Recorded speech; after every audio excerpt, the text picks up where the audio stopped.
When I'm driving an F1 car, steering wheel feedback is one of the most important things. It helps me decide when to brake and how hard. It's how I feel the surface of the road. Every bump in the terrain, every wheel slip. If my tyres are starting to lose grip, I can sense that immediately. When I'm driving in a sim, I need that same tactility, that level of detail I have in a real car.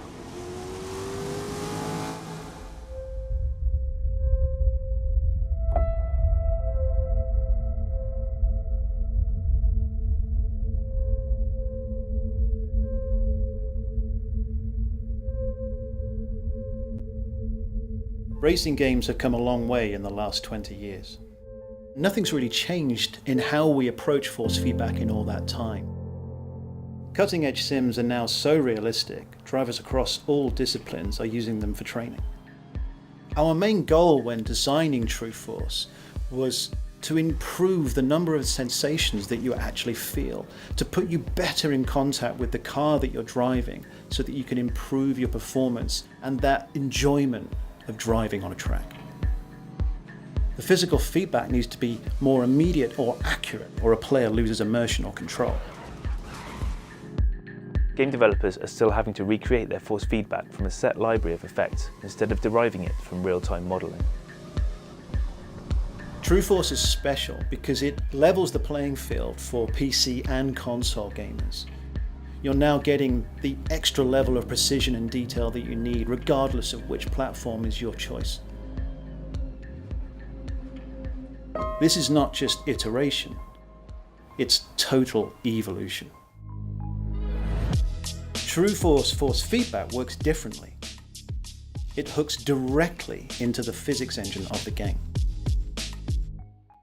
Games already calculate the forces on the tyres and the steering wheel. The True Force algorithm is able to process this data at up to 4,000 times a second. It will even use the game's audio engine and pass it directly on to the driver. We spend a lot of time as audio designers trying to make each car sound unique and as realistic as we possibly can.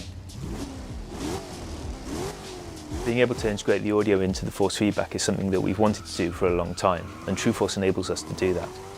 And the ability to send the audio to the wheel, to have it respond and vibrate with the loss of traction, really increases my ability to give that immersion to the player. You can sense the changing surface of the road. You'll be able to feel if the back end of the car is losing grip. The first time we had it running in the build, could feel the wheel humming and vibrating as we revved the engine. Our immediate reaction was, it really adds another level of immersion. The first thing you're going to feel with a True Force wheel is the engine note. The minute the engine starts in the game, you will know exactly which car you are driving. True Force is the beginning of something new. This is now the foundation for all wheels that we'll produce in the future. This extra level of information gives everyone all the information they need to learn how to control their car better. True Force benefits any racing fan looking for a more realistic driving experience. Because winning is all about feeling.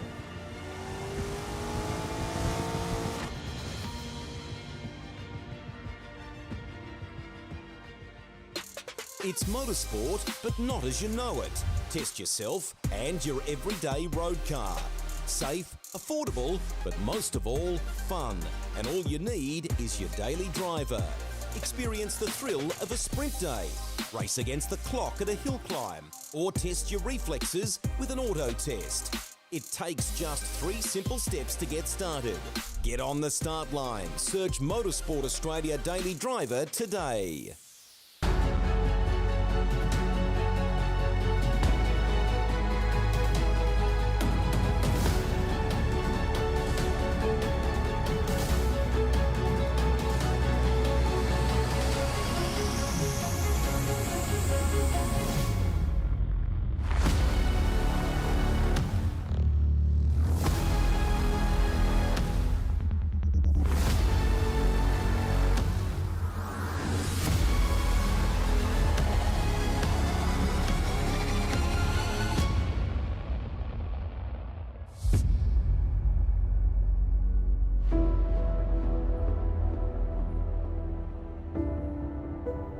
Welcome to Spielberg here in Austria. We got 4.318 kilometres each lap, 60 laps of excitement ahead of us. Welcome to round 6 of the Pro Series, brought to you by Logitech G and Motorsport Australia.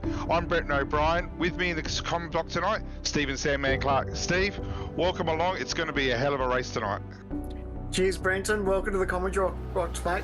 Absolutely looking forward to this one. This is a cracking racetrack, and I think this is one that really turns it on for supercars. We talk about the draft being a bit pivotal with these races, and I think this is what the guys will be concentrating come qualifying time.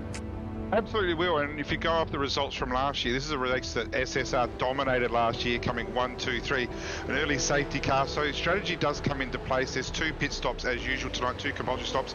Look, there's going to be some times where they're going to be sitting in the draft, fuel saving, but that's just going to add to the tension and the excitement later on. Who's going to pit early? Who's going to try and make that break? We've got so much excitement ahead of us, starting off with the 15-minute qualifying session. Absolutely, and that's one of the things I love about this series is when the draft does come into effect, that strategy ball gets thrown up in the air, and different teams do different things, don't they? You know, sometimes they'll sit. We spoke about it with Jared Watkins Glen. You know, he was keen to sort of sit in that draft and save fuel for a little while. So some of these guys may figure to do that as well, or they may just decide to push on and see where the cards fall, because, you know, at the end of the day, never rule out a safety car, although if you are playing the drinking game for safety cars, you're probably not going to get much out of it. But as I say, do drink responsibly too. Well, yeah, absolutely. Well, yeah, at Watkins Glen, our last race, it was a crack of a race, as we know. And like you say, that's a race where you would think 90% of the chance to have a safety car. Didn't get one. We did have a safety car here last year, and that did certainly throw a lot of things up with strategy. And there's a lot to lose and a lot to gain tonight. Someone like James Scott is P2. This guy's a rookie in this series. Yeah, we probably overused the word rookie. He's a very, very experienced supercar driver, has had much success in so many more series. But you know, this is only his fifth race in this series. Won the qualifying series, and he's the one pushing series leader Jake Byrne. It's brilliant to see too, is it? Because like we said, you know, he was our championship leader coming into the last round. Of course, things played out a little bit different for him at Watkins Glen, didn't go his own way, but it's so great to see a different driver and a different namesake up the front really taking it to these guys. I reckon this guy's got a lot of future, and just because he's P2, don't rule him out. He might be, P7th in practice at the moment, but it's a long way to go, and he's got good company around him with teammates. Yeah, absolutely, and he's only 24 points off of the lead, so he's 14 points ahead of Jake's teammate Madison Down, but he's only 24 points off the lead. Now, there's no drop rounds. This is a 10-round series, including 2 Enduros. So if you just keep your consistency up, keep getting some scores on the board, you will find yourself up in the top half.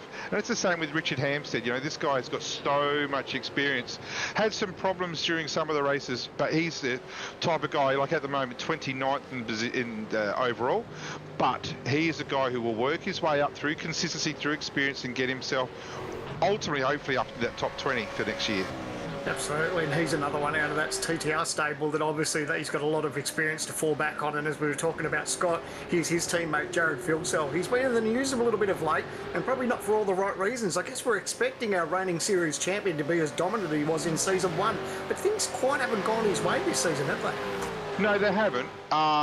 look, it's a long way to go, but has had some hurdles that, you know, some of his own doing, to be fair, some not of his own doing, but it's not like he's not going to lose his speed overnight. So certainly it came second in this race last year behind teammate Brody Kostecki. So it's not like he's going to lack pace. It's just a matter of whether he can get the right call strategy-wise, because that's what led him down at Watkins Glen. Pole position at Watkins Glen, so it's not like his pace has disappeared. He will be an absolute threat throughout, no worries there at all. Yeah, absolutely. Regardless of what track you go to, he is always someone to be in contention with, as is this man, Madison Down, who's on screen. Forget about 11th on the timesheets. He's only 2/10 off the pace, but sometimes these guys may not be showing all their cards at this point in time. We're almost at qualifying, so it's probably a bit of a run just to give him some sort of idea of how that car is. Madison really is a veteran of this field, isn't he? I'm sure he won't mind saying that. He just brings a world of experience, you know, like from day one where sim racing's existed on iRacing. This man's been there. He's done everything that there is to achieve on iRacing in this category. And at the moment, P3, in what is our second season, he'll have his eyes on the big title, you can be sure of that. And races like tonight are important to chip away and get those points, build up for what will be ultimately I would think a successful season. No matter what happens to Madison, he will do it with class.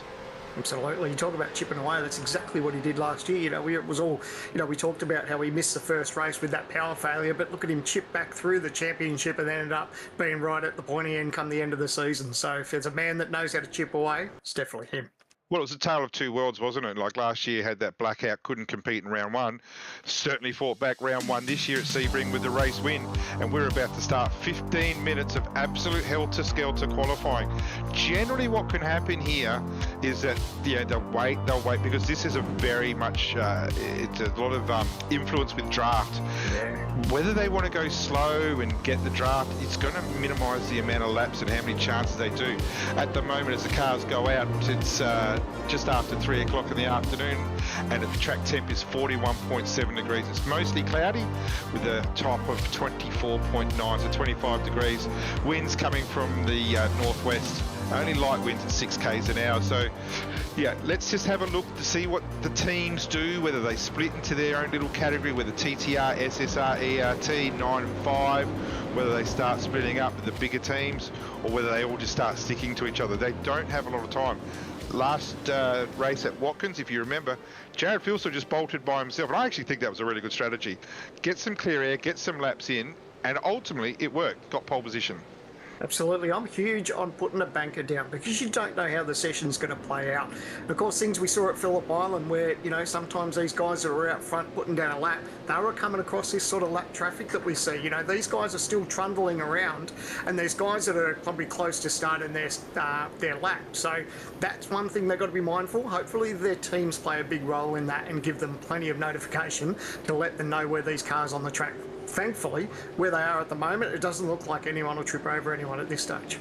And we've got on screen Jordan Rosser. Jordan came third. He was the third of the three SSR cars on the podium last year. Did a solid job, stayed in the draft with Brody and Jared, and he's got some genuine pace around here, and that's what he needs. He's down in P36 in the championship now. If Jordan is to get in that top 20 overall, it starts today. The work starts today to start getting into what will be the top 20. It's amazing, like you said, about the work starting today. We think about what are we, almost halfway point of the championship. Yeah. So, you know, these guys really need, it's a make or break now. They can't afford to let too many races go by. They really need to strike and get as much points as they can. Oh, in AFL terms, this is the elimination final for a lot of these guys today.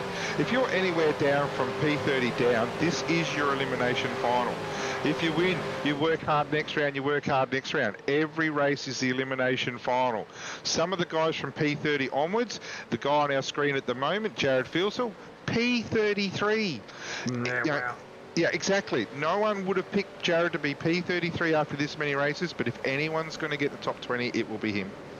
And he's doing exactly what you touched on last week. He's doing the runner. He's putting down a banker. It was a purple first sector. Someone's taken that away from him. But at the end of the day, he's got some clear air around him, and he's just going to put down a decent lap as a banker. And I really value that. I reckon that's really important.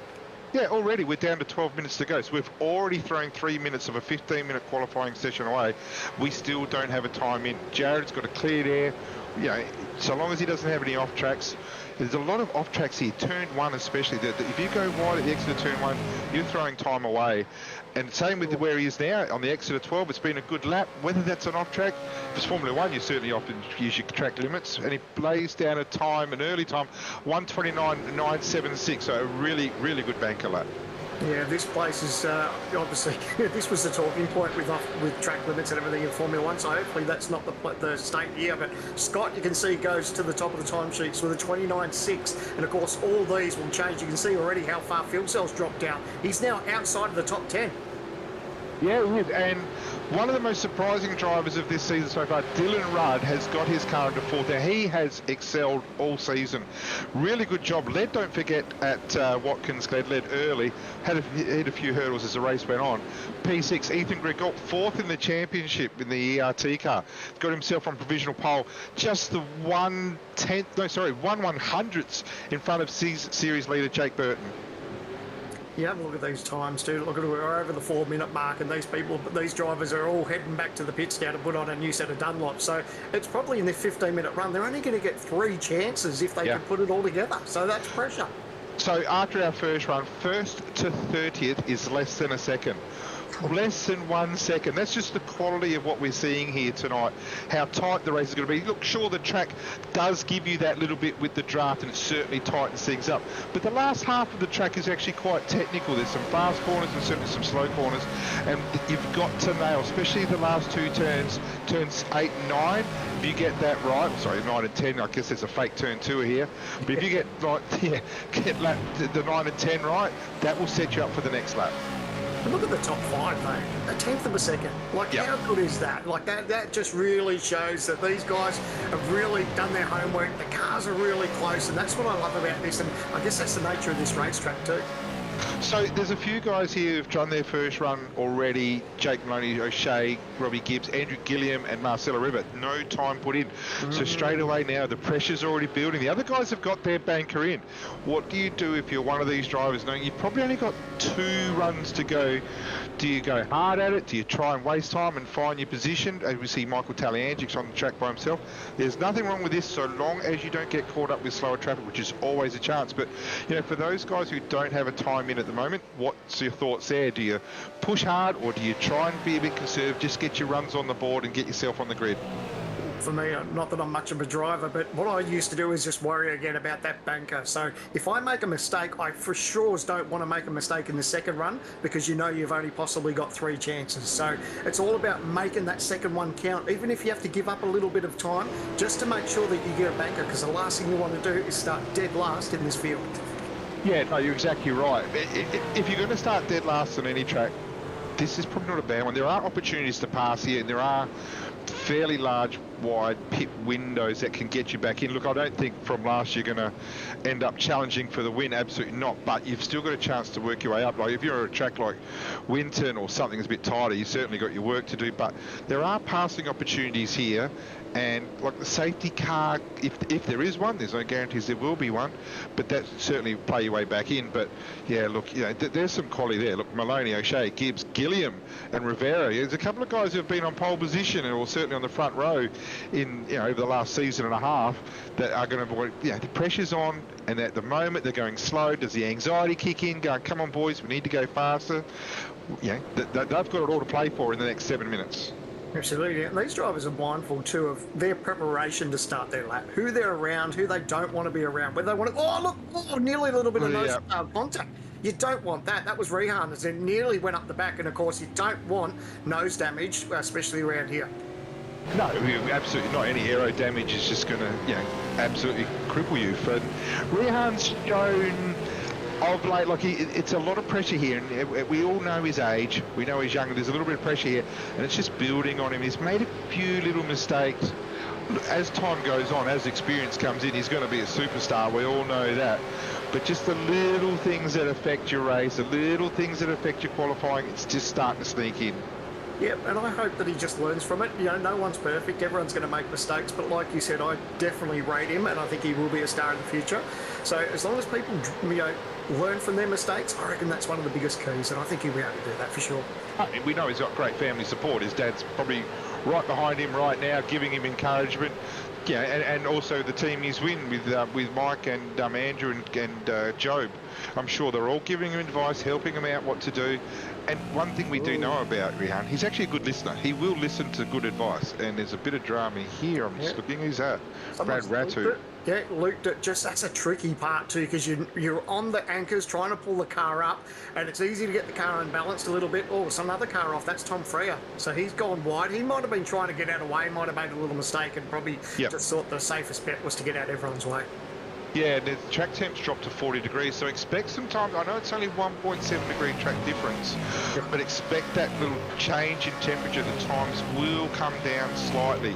So you look out for your Ethan Grickol's on a slow lap. Obviously something's gone wrong, but you look out for your Jake Burton, your James Scott, your Mazda Downs. We saw Jared Fieldsall early. He's down in P20. We don't think he's going to be staying there. And there's another guy, Luke Rosella. Shows some genuine pace. Fieldsall gone to P2, just as you said that. Yes, we go. And look at the difference there. Less than 1/1000th of a second. 550 to a 559, and Madison Down has just taken that with a 446. So Madison has just blown that away. He's gone a tenth faster than the rest of the field, but there's going to be some more times coming in, you can be sure. Yeah, you just touched on that too. You said about the track difference and how these cars would, find that little bit of time. And sure enough, now our top five is down: Griggold, Fieldsall, Burton, and Scott. So definitely a big swing there, and these guys will have possibly one more chance to have a crack at it. And we see Andrew Gilliam did get a lap in, he's up to P6, but meanwhile, Maloney, O'Shea, Marcelo Rivera, Cello has had the most shocking of seasons for him. Like, genuinely quick guy throughout, but just has not had any luck and not put any runs on the board. We're down to 5 minutes to go, and we go to car 53, just come over. Looks like there might be had some issues with him, but yeah, so car 053, so that's Hayden Veld is requesting a tow. So obviously he's had an issue, so his qualifying is over. So where did Hayden end up qualifying? Just having a look. No, he hasn't actually put a lap in. So yeah, so you're talking about who's going to be starting P last. There's a battle between himself and Sebastian Vandel at the moment, because neither of them have got a time in, and Hayden will not get a time in due to his difficulties. Jeez, how awful is that too, when you have to request a tow? Because we all know that you can't just escape back to the pits. You've got to make it back in your own power. So if you request a tow, that's pretty much it. So yeah, that's a bit of a heartbreaker for him. Yeah, it really is, and like you said, it's going to be hard. But Hayden showed some decent form over the last couple of weeks. He's been pretty quick, and obviously in a strong team, so he's going to have a good setup and some good teamwork and some good strategy. He will work his way up through the field, we've got no doubt. And here's another guy that will always work his way up the field. Just another, like Madison, just a world of experience. The Trans-Tasman team just brings that experience and brings that competition. And Josh Anderson just about to start his flying lap. At the moment, we've got him in P20, I think it is, with a 1:29.872 is his fastest lap. Let's just see what he can do here. He's got a clear track in front of him, so he's not relying on a draft as he exits turn one. Yeah, clear track, but he's got traffic too. Look at this as we take visor cam. And although these guys are doing their absolute best to get out of the way, it still distracts the driver. Look at them. Some of them are on the racing line here. No one's really using mirrors. He's got to be on the brakes here. And this is a huge distraction, even though all these drivers are moving for him. Huge distraction, huge risk, and the trend seems to be that if you mess your first lap up, you sit and you wait in the pits and you go with the train again. Josh has chosen not to do that, but he's got more traffic ahead of him. I think that was Job Stewart in front of him, and I don't think Job's on a quick lap, so there's going to be some interference here, and this is where you don't want any interference. Like the 9.5 guys have definitely pulled out the way there, but here's where the traffic's at, and it's actually a SSR car. I'm not sure which one it was, but that's a tighter entry, so already his lap's compromised, and he's struggling here as he comes out of turn 6, and there are cars everywhere. And there it is. Yeah. So that's Sebastian Flock has not had his mirrors or had his relative on. That's the risk, and I would imagine Sebastian's going to be answering the stewards for that. But yeah, that's the risk that you play. Yeah, hugely disappointed he didn't get out of the way. Yeah, look, some of these teams are lucky enough to have spotters or, people that work behind the scenes to keep an eye out on the track, but unfortunately didn't see him, and that's killed both their chances of improving, especially Anderson. Yeah, their spotter's actually commentating tonight, so that's why they're a little bit raw over there. But yeah, that's yeah. Look, it's disappointing for all, and yeah, and Ando would have quite the right to be a bit agitated about that, and no doubt Sebastian will have to answer the stewards for that. Look at this train on the inside. Everyone just trying to get real estate. Have a look at them. Yeah, and we've got 1.5 minutes to go. So as it stands at the moment, we've still got Maloney, O'Shea and Rivera and Van Dil have not put a lap in. And at the moment, they're trying real hard to get one in. Yeah, they're at a tricky point too, at that part of the racetrack where they're still slow before they hit the last turn. You really need to be carrying speed there. Yep. You don't want to give away too much as you exit that last corner. So I don't know how much that's going to benefit those first couple of guys, but I guess we'll just have to wait over the next minute or so and see how that all plays out for them. And with 1 minute to go, you've got to have that balance where you want to be close enough to be in the draft to make advantage there, but you don't want to be so close to them that you're getting washed and you're getting understeer. Yep. And see, right now when I look at that, I can't help but think that they're probably too close together. And so I think that's the Rosella car. You know, he's going to be holding on. It looks like they're in 3 in a train there, but I reckon that's going to start generating some understeer, and it will affect their lap time. And obviously the people around you don't brake the same as what you do as a driver. So I always notice if I get too close, they might brake just that little bit earlier than I do. And then that puts me off. You know, I might hit the brake pedal harder than I normally would. It'll check myself up a little bit and I might lose a 10th on exit. So I find that as a bit of a distraction too. But, you know, don't take too much advice from me. That's why I'm in the commentary box and not in one of these race cars. Well, I'm with you, mate. That's why I'm normally spotting and not in the race cars, and I struggle to make top speed of the veteran series. So you've got more ground covered than me. But but it's Jared Fields who is leading this pack again. Now Jared is in P3, as we've got Andrew Gilliam's moved up to P2, which is a great episode. He snuck in there, and we're just watching Jared go around the last corner, turn 10. Wide on exit, power on nice and early. A little bit of spin there, just touched the grass. Hopefully it won't affect this time. As he goes across the strike, has he made an improvement? No, he has not. So now it's a bit of a look down the rest of the field because the checker flag's out for this qualifying session. Ross moves up to 4th place.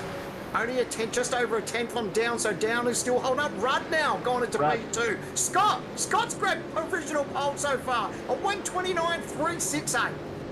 Yeah, that's a great effort. We were talking about him before, and it's a solid number. I haven't seen, so Jake Burton's pulled the pin on it. He's back in the pit. So the best our series leader is going to be coming on the grid is P8, and he's got some good company around him.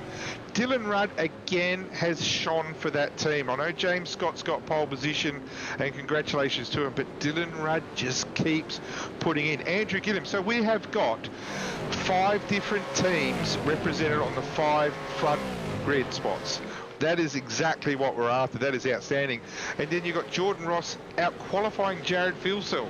So the guys who came 2nd and 3rd last year reverse round in grid positions 6 and 7. That's a great qualifying session.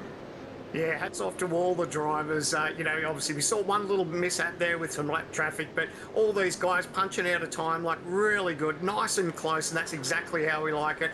How this is so unpredictable as far as qualifying, and that's probably one of the best things we love about it. Well, absolutely, and you know that was a great qualifying session, and I think the 15-minute qualifying actually adds quite a bit of drama to it. It doesn't draw out, and yeah, well, we saw exactly what happened there. Remember the old days of Formula One? It used to be like a 60-minute, qualifying session, and nothing had happened for until the last, 10 minutes or so. Yeah, so I know. I love it. 15 minutes is probably just enough. Yeah, absolutely, and it puts that little bit more pressure, and we've had incidents before where drivers would go really slow on the outlap because they had that extra time, but that pressure on, they've got to get their laps in now. So James Scott, Madison Down, Dylan Rudd, that's your top 3 here at the Red Bull Ring. Looking forward to catching up to some of these drivers as we get on the grid just to find out their thoughts leading into this 60-lapper. And man, at the 60 laps, they're going to peel off pretty quickly around here, aren't they, Brendan? Oh, they really will. Yeah, and with lap times, just over a minute and a half, it absolutely will be very, very quick. So we've got a couple of drivers that we can talk to for our grid walk, which is great. We'll just get them in here. And we'll start off with our pole man, James Scott. James, congratulations. Great pole position. Great qualifying session all round. Mate, give us your thoughts. Yeah, mate. Tough track around here. lots of spaces you can get off track. So that was the main goal, to get a nice banker in early, which I did. But I knew there was still a fair bit left in it, so I was able to push on those last two runs, knowing that I had a pretty solid banker. So that really helped me in the end. So being our pole man, long race, good to conserve a bit of fuel, good to conserve the tyres. What's the strategy here? You don't have the SSR backup at the moment. You've got P6 and 7 with the team as well. So what's the strategy leading from the front here? Do you push the air and do the work for the rest of them, or do you just sit in behind? What's the strategy here? Yeah, I don't usually try to play the strategy too much before the race gets going. You know, obviously you can change pretty quickly. If you get a bad start or whatever, you might be back down in P10 or whatever. So just see how we get off the line, sort of see where we are. Probably out of the hairpin, it's obviously tight corner on the track. Lots of carnage could happen there, and then we'll sort of assess where we're at and what we need to do to see if we can give us the best chance of getting a good result. 60 laps, a lot of work in front of you, mate. Good job so far. Good for the championship, P2, your main rival in the championship, Jake Burton, down in P8. How's that going to look for you? Yeah, as I've said for most of these interviews, it's only around 4, I think, or around 5, something like that. Still a long way to go, not even halfway yet, so I don't really think about the championship or anything like that. Just, as I said in the last interview, just get the results and the championship will take care of itself. Good on you, mate. Thank you. Appreciate that. Good luck for the race. We look forward to seeing what the 088 can do. Thanks, mate. Good on you. Now his next door neighbour for the start of the grid, Madison Down in his TTR Commodore. Very close in qualifying, Mad, but there wasn't much in it. It was only that last run where you just lost it. Tell us about how it played out for you. Yeah, pretty well, to be honest. Did 3 pretty good laps there in qualifying.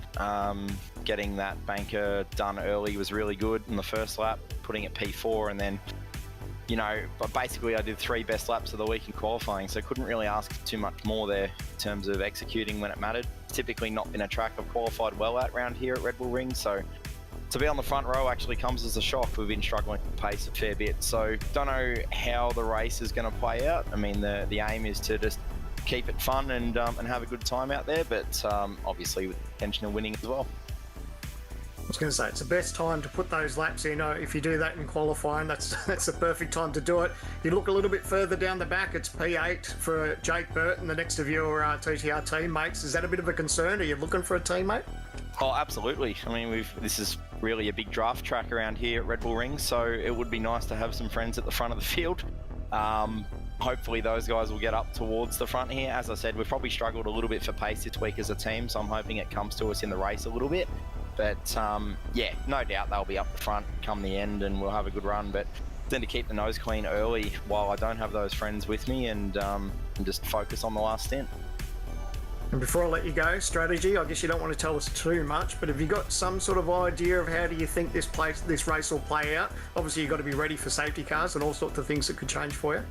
Yeah, to be honest, no idea. I was doing the fuel calculations just before this interview here on the grid. So, yeah, got to have a bit of a think about it. What we did at Watkins Glen worked really well. Obviously, different track, different place, but it's kind of play it by ear strategy, see what everyone does around us and try to put our best foot forward. Well, good luck, mate. We'll let you get back to those fuel calculations. Hopefully we're talking to the end of the night. Thanks, mate. Have a good call. Cheers, mate. And Brenton, you've wandered a little bit further down. You caught up with Bradley Rattu. Yeah, we're down in P20 at the moment, which is nothing wrong with that. P20 in a hot field. Brad Rattu, welcome to the interview. Brad, P20, happy with that result? Hi, Brenton. No. No, it was the last lap in qualifying there. I had a really good run in and turned in slightly too early for the last corner and off-tracked it. And yeah, there was definitely an improvement to be had there, man. Well, mate, you won a race in the qualifying series. What's the difference between the qualifying series to what we've got now? It's obviously a big step up. How have you found it? My first 3 rounds weren't very lucky on my part. I had a few dramas in those rounds, but round 4, I think it was Watkins Glen, I had a really good race there, and definitely the competition is a bit more fierce than what it was in qualifying. And you know, I battled with a little bit of damage in that race, and I still managed to come home in the top 10. But yeah, there's definitely a difference between qual and the main game, like just the amount of competition around you, and you always have to be on your game. Otherwise, you'll just start losing positions. Now, 20th position, you've got friends next to you, you've got Dylan O'Shea just behind you. You've got 3 cars up in front of you. There's a team. What's the team strategy for this? Oh, I'm going to say it's a secret. No, there's going to be a little bit of fuel saving in this one. We have ideas on what we may do for pit strategy, but it really depends on how the stints go and, you know, how we're looking to later on towards each stint.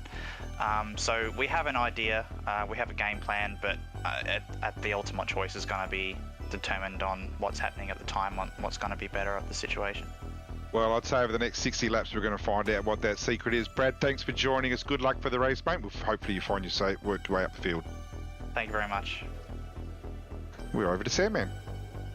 And I've wandered a little bit further down the back. It's Thomas Freeman's turn to have a chat to us, mate. Obviously not ideal, but you're still on the grid. You're doing way better than I am. Qualifying obviously didn't go as well as you would have liked. Tell us how that all played out for you. Yeah, how you going, guys? Honestly, qualifying for me is where I struggle massively. We try to tweak the setup as much as we can in our knowledge, and I feel that I just can't get the most out of the car over one lap. But as my results have shown over this season, I think my race pace is where it's at. I've just got to make sure I kind of stay out of trouble, which is obviously a little bit hard when you're starting from so far back in the grid.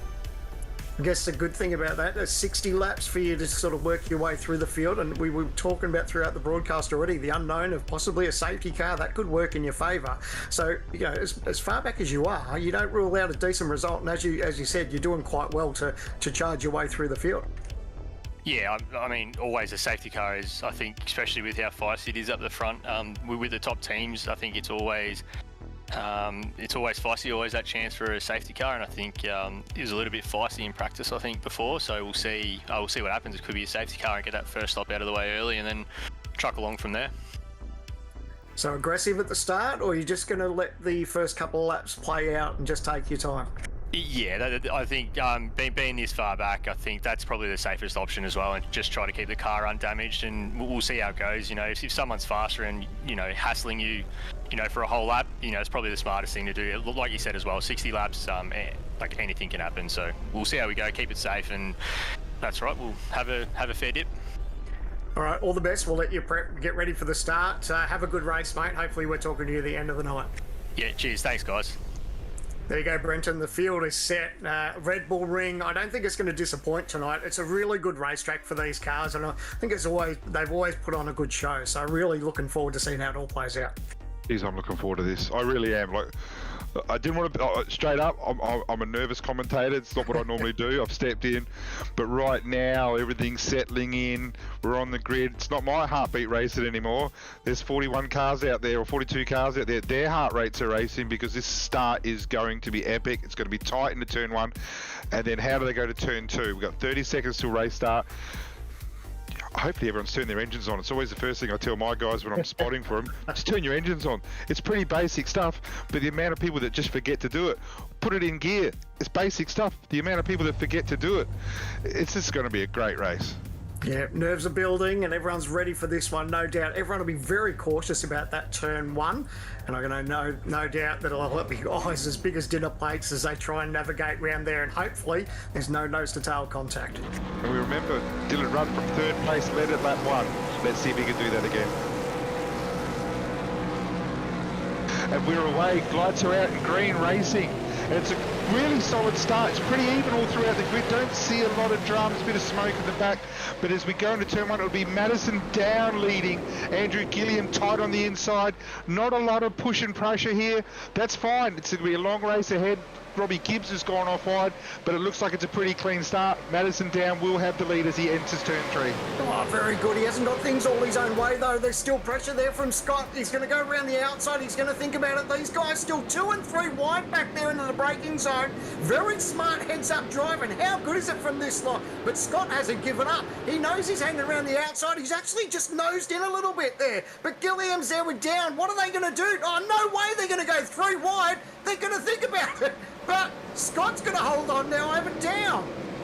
How good was that, and how good was the professionalism of these guys racing? This is the next step. These are the best 42 drivers in the country, and they've absolutely shown. Well, look how tight Gilliam's. Oh, a little bit of nudge there between Gilliam and Madison. Madison had dramas on the first lap at Watkins Glen as well, and he recovered beautifully, and that puts Ethan Grigol up in the third spot. Good heads-up move there from Gold, but look at this Gilliam. He is not giving up. It looks like he's hungry to take the lead, but Madison Down just needs to regather and just get himself line astern. He knows there's some attacks there from behind, but it's Philsell in front. Philsell's going to make a move there. He's going to be able to hold on. Yes, he does. So these guys just shuffling for position, trying to get their single file. Oh, a little bit of contact there on exit.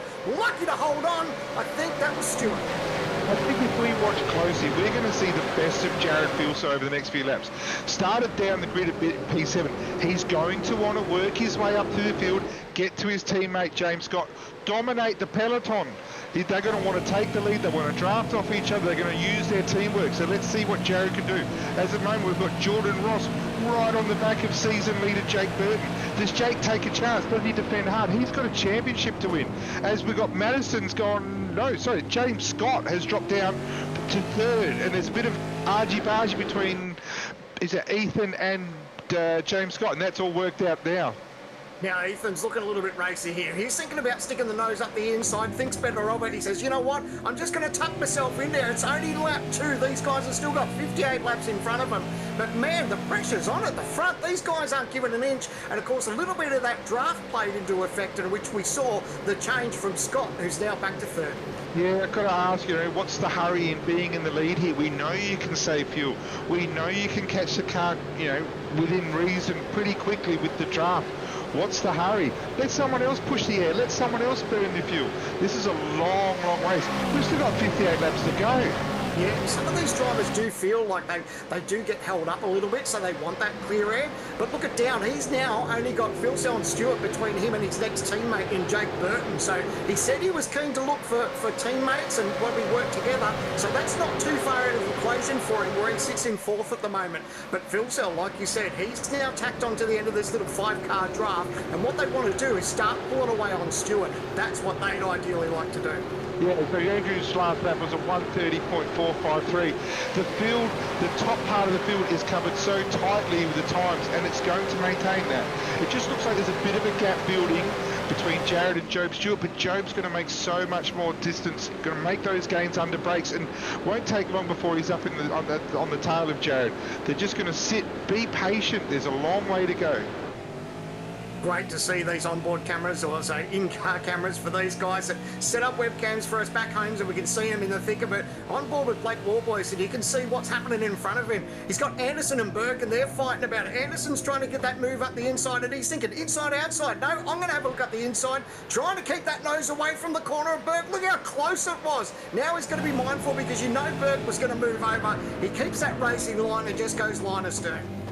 This is a guy who's on the up. Like last year, Blake by himself would make the admission that he was probably in the Pro Series well before his time. He did an exceptional job to get in, but this is a guy who's progressed up the grid, working his way with team support. He's got good drivers in his team. Scott Gamble's joined the team reasonably lately. He's able to supply quite a bit of technical nous with his setups as well, and Blake's just working his way up. He's driving around guys like Wayne Burke and Josh Anderson. They've been doing this for years and years. But up the front, Andrew Gilliam's setting the pace.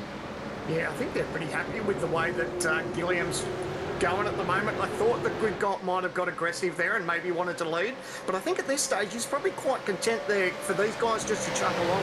They want to get the first portion of this race out of the way. All the teams will have some sort of idea in the back of their head of when they want to pit, but now they're just seeing how this plays out and what changes happen in this race, where their track position is, whether there's a chance for a safety car. All these things playing in the back of their mind before they start thinking about those first round of pit stops. Yeah, and times have settled down a bit. We started off, we were already dropping 2 or 3 tenths. Like the tyre wear here is fairly high, so we're dropping off with the tyres. These cars can do 32, maybe 33 laps in a draft. 60-lap race, compulsory 2 stops. The strategy is, do you come in early? Try and get an undercut. I think if you take the undercut, you're going to be very, very vulnerable later on. This is a track where you can pass on. The last thing you want to do is have old tyres with new guys around you with new tyres. You will be absolutely vulnerable. So what they're going to do, I think, is just play the long game here. Play the long game. Let's drain the fuel. Let's save the best of the tyres until the end of the race. Absolutely. There's no point being a superstar and leading with a 10-second gap at the halfway point. You need that pace and that speed at the end of the race. You need those tyres to go the distance and have something that you've got competitive enough to take it to these other drivers. Not everyone's going to use up their equipment. There's going to be some people back there that look after their goods, and they're going to be very strong at the end of the race. And if you haven't got anything to fight with them, then there's really no point. Yeah, and the last I knew is you don't get any points for leading the race on lap 5. You'll get points for leading the race at lap 60. And that's what these guys are doing. Now, I'm not saying Andrew's doing the wrong thing, because there are some guys who are good leaders of a race, and Andrew is certainly one of them. He brings a lot of pace, a lot of experience, not just on the sim, but with his real-life driving as well. But I reckon right now, there's about 8 or 9, 10 guys behind Andrew who are now looking very comfortable. Settle in. You've got 30 incidents that you can have before you get a penalty. This track is so wide open for penalties, so wide open for incidents, so easy to get an off track. And we've got Robbie Gibbs having a look here. Oh, that's really tight. Was that on Jack Boyd? So Robbie Gibbs probably didn't qualify where he wanted to. He's P16 now. He's got his teammate Marcelo Rivera. Those two are starting to work their way up a little bit. I think that's always a nice little feather in the cap when you know you look behind you and you can see you've got teammates around you. Always good to have that. Yeah, it always takes that little bit of pressure off you. Even though the drivers around you in your team are hungry, you know that they're not going to make that silly dive, that someone else may take that risk. So for me, I always felt that was a nice little karma to know that I had a teammate of mine behind me that wasn't going to do anything silly. Yeah, absolutely. And I think, look, we've got Jared now. There's only one car between Jared and James Scott, and that's Madison Down. And then you've got Jake Burton not far behind. So there's going to start to be that little bit of comfort. At the moment, Ethan's up there by himself from his team. Andrew's got Joe Stewart back in P6, so there's a little bit of support there, not direct support, but it's certainly not far away. I wouldn't be surprised to see Scott and Phil Self hook up, because obviously we saw how well they worked together at Watkins Glen. You know, obviously pit strategy didn't quite go their way. These guys getting a little bit racy. So all the Logitech boys, oh, is he going to make a move up the inside? No. Oh, it's still nice and close through there. I love how these guys are giving each other heaps of give and take. Plenty of racing room between these guys in such early starts of the race, I should say. A lot of respect there, isn't it? And it'll be interesting to see now Robbie Gibbs' pace, because it did appear that he was being held up a little bit. And I know Robbie's done quite a bit of work here this week. He's done quite a bit of practice. And I know he's got some genuine pace there. So the tyre life is important for Robbie, whether we don't want him out driving the car, which he's known to do every now and then.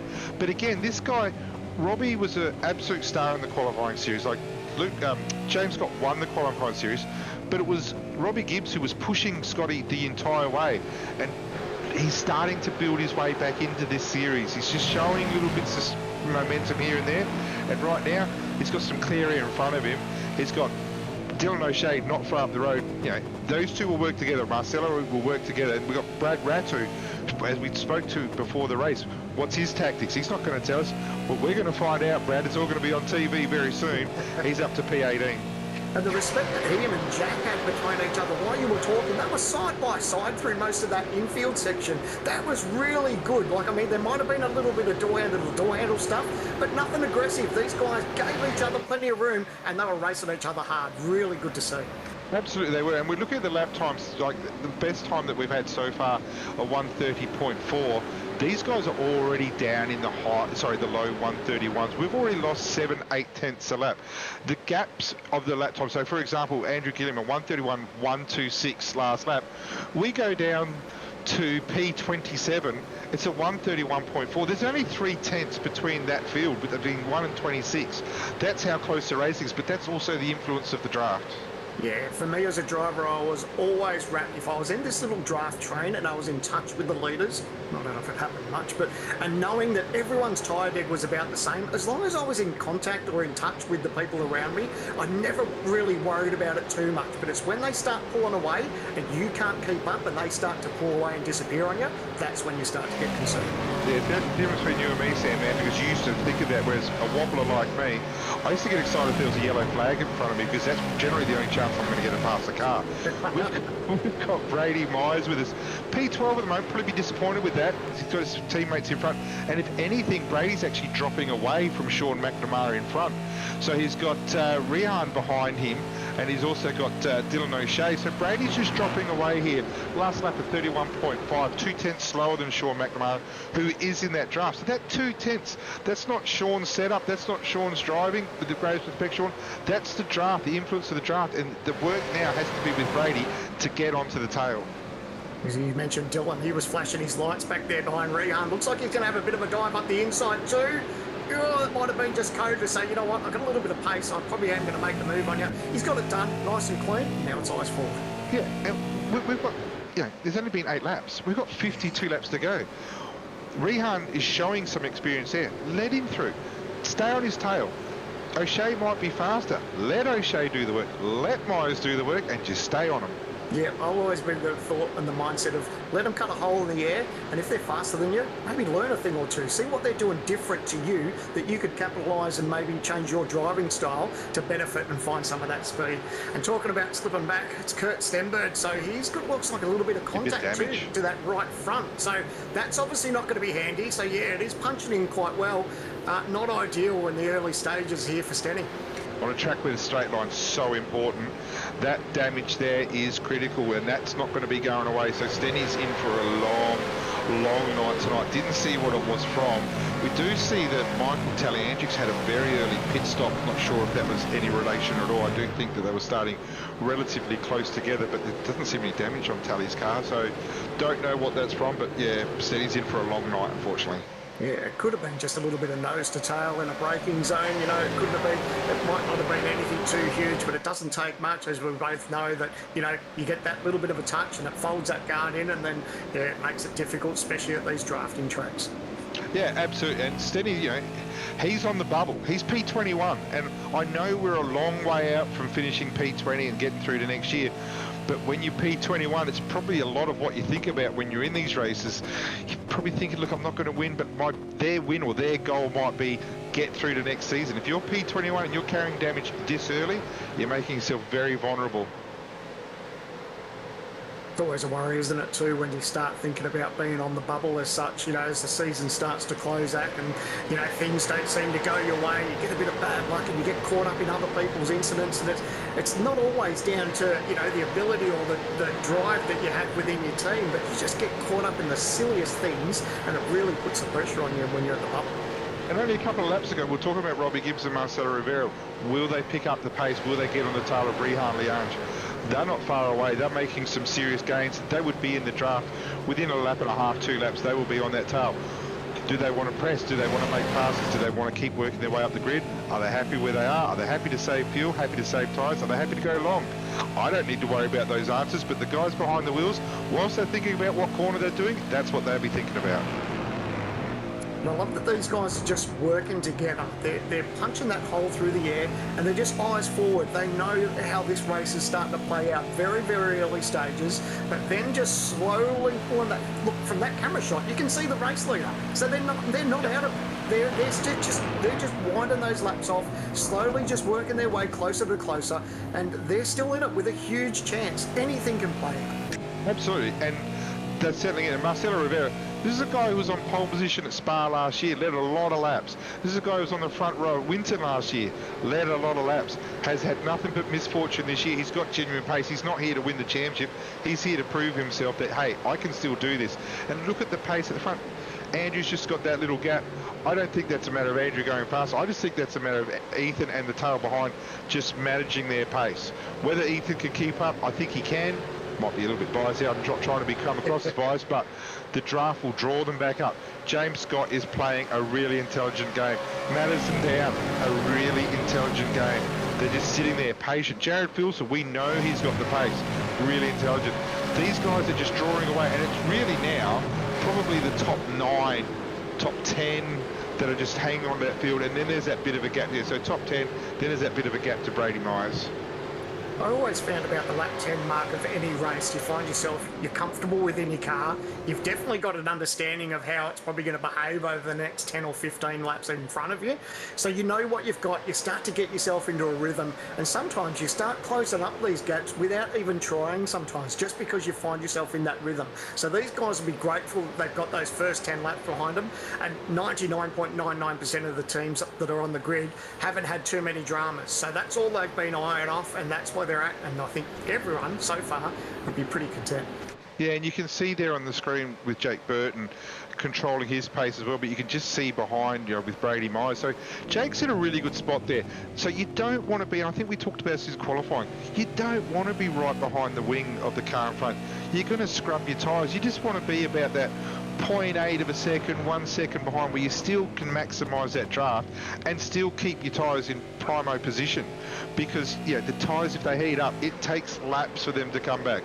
Those laps you're just dropping off, you're washing away pace, and you're not making yourself or your tyres any better for what's going to be a long run. We're on lap 11. Like I said at the start, we can do 30. Well, I don't think Gilliam's going to be able to do 32 laps. Unless he's doing some fuel saving. The times that he's running says he's probably not. But the guys behind, they are fuel saving heavy at the moment, and they will maximise this. As you'll see in the pit stops, the amount of fuel that they'll save, they might get an extra lap out of this if they want. And Andrew might need to start thinking, okay, I'm playing a long game here. Do I start dropping off? Do I start giving away a position to get back my fuel? Yeah, and at the end of the day, even if he can't make that 32 number, it's not the end of the world. They still, all the teams do have to make those 2 pit stops. So, ideally you think about it, I guess the most even way of thinking it is lap 20, lap 40, and the race finishes at lap 60. So, but these guys now I think they're just working with what they've got, and it is a bit of an art form, isn't it, to save fuel and still be, you can see him move up the inside, that war, boys. He's getting the job done. Tricky part of the racetrack too, that really tightens up on that exit. So to get the power down, I should say, and have that run, Hampstead's still hanging in there, but he's definitely on the wrong side of the racetrack, Hampstead, if he's going to try and hold on to this. War Boys, definitely in the ideal position. Yeah, he's got that job done, there's no doubt about that. Hampstead's got a lot of experience, whether he goes for the under, no, that's not going to happen, but like you say, turn 2/turn 3, the wider exit, you can get the power on clean exit, but what Blake did there was just a sensational job. Got that wheel straight, got the power on nice and clean, was able to contest and hold that inside line for the next corner. Job's done. And it's so easy, isn't it, to get excited about, yes, I got the move done on the bloke up the inside, but you get to that throttle too early, that wheel spin, and all that work that you've done to get up the inside of that guy, he's just going to go round the outside of you. Just so really good heads-up movement, and now he's just eyes forward. But what I was trying to touch on before is that it's a fine art to try and save fuel and to be fast at the same time. That's one thing I never really got my head around. I'm more about just using what fuel I've got. I was never really good at it. So for these teams to be in touch and saving fuel at the same time, it is a real art form. Oh, it absolutely is. And on some races, it's extremely important. We saw at Bathurst a few years ago the amount of fuel that needed to be saved. It's the difference between winning and losing some races. Yeah, yep. Here, I'm not so sure. Saving fuel is important. And we've got, who's this up? Yeah, that's Luke Mitchison's getting a bit of a shove here, a bit of draft. And, that's certainly not sure that's going to help a hell of a lot at the moment. The last thing that you want is a bit of front end damage, but Sebastian Varndell there trying to push Luke Mitchison up and try and get him behind the car in front, which is Ken Latta. But these are the guys that are out of the draft now. If Varndell takes over from Mitchison's position, it's going to be him pushing air, and it could be Luke pushing, draft him.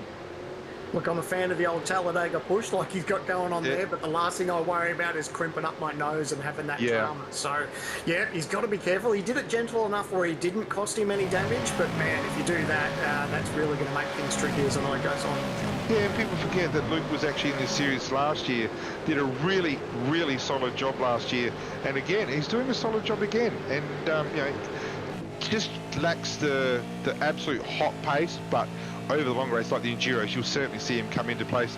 And we look at these two guys again, Robbie Gibbs and Marcelo Rivera. Last lap, 1:31.227 for Robbie Gibbs. That's 1 less than 1/10 of a lap slower than our race leader Andrew Gilliam. So these guys are hooking into their job, and they are only 7 seconds off the lead, and they're in P16 and 17, or sorry, 15, 16.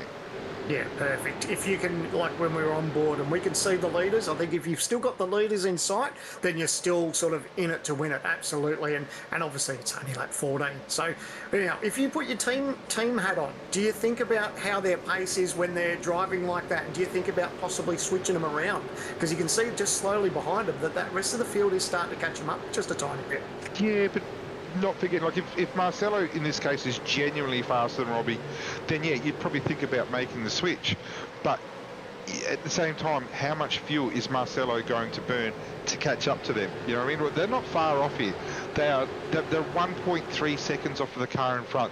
If they can get that 0.1, 0.2 of a second, they're in the draft of Rian, and the air will do the rest of the work for them. So just progress slowly. There's absolutely no need to hit any panic button yet. No need to change strategy, what you've already planned yet. And I'll be honest with you, I don't know what the ERT guys have done. I'm sitting here talking to you. But we're on lap 14, lap 15 now as they go across the strike. Yeah, they can still double what they've got. And then we'll start learning who's been saving fuel. If you've got your team hat on, and we know you don't tonight, do you leave that up to the drivers to decide, or do you step in as a team manager and say, I think we should try this? So it's an uncomfortable conversation. Yeah. Drivers have egos. They don't want to be passed by their teammate. And what they absolutely don't want to be done is getting told by a team manager, hey, look, someone's faster than you, can you let them through? Yeah. It doesn't mean you can't give little hints saying, look, if he was partial, he'd probably catch up to him more and see what he can do once he gets there. But no, I don't outright say, this is just me personally, I don't outright say, let him through. The guys know though, like, you don't want to say it openly, but there's a pecking order in each team. No one needs to say it. The drivers know. And the drivers, if they've got someone behind, let's just say Jared and James Scott. If I was going to be putting the pecking order on SSR, you'd put James and Jared at the top. Either order, doesn't matter. So if they're coming up behind someone in the team, you would think that it's just common sense, good team play, and you are a team to let that guy through to get them up the grid further. Good insight, Brenton. I love hearing that other side. Obviously we talk about when we see races where, especially at Watkins Glen, we saw TTR drivers battling it out with Down, and just, himself and Burton, they knew they could just race hard. They knew the only rule is don't take each other out. There was no team orders. It was race to the end, and they both did a brilliant job. So it's really good to get that team insight just to see how different teams go about it. Yeah, and each team will play it differently, but there's also different stages of the race. Like right now, if Marcelo was genuinely quicker than Robbie, you would probably hint to say, maybe he could do some better work for you and you can get help here. Or, Robbie, you've used all the fuel so far. Marcelo, do you want to chip in and pay for some petrol? You know what I mean? That type of thing. Yeah. Just drop the little hints. But at the same time, we're making the assumption that Marcelo might be getting held up with Robbie. Robbie's a quick steerer. Marcelo might be thinking to himself, hey, I'm struggling here. I'm comfortable to stay behind him, but if I go in front of him, I'm not going to do any better than Robbie is. And we'd see a really good move there by Damien Johnston.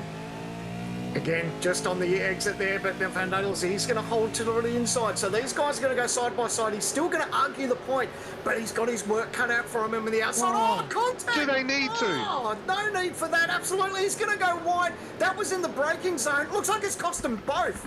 So, that's the last thing you need. Like, you'd almost just give it up and just let the job go past. As a team manager, that's what you don't want to see. That, to me, is lazy. It's an undefendable position. What are you doing? At the same time, did Sebastian move over on him? Was Johnson trying to say, was he trying to yield? Let's let the stewards work that one out. But that's just one of those lazy collisions. He's on the ripple strip. He's on the ripple strip, so he can't really go too much. He can't do much more than that. So, the stewards have got something loose. But what you said straight away was exactly right. It's cost both of them. There's got to be an amount of racecraft as we look at the replay again. Damien's on the ripple strip. Where else can he go? Yep. Yeah, that's cost him both. You can see he's already off onto the gravel, so goodness knows how many spots that's cost him. But yes, thankfully I'm not a steward, and we'll leave it up to them. But tricky situation for both those guys. I should have just let it go and tried to push on. Could be something simple, just a straight redress, you know, but it could also be 5 seconds. You wouldn't think anything more than 5 seconds. I'm not sure about the damage to Damien and how many positions he lost. No doubt he would have lost. Actually, he's lost quite a few.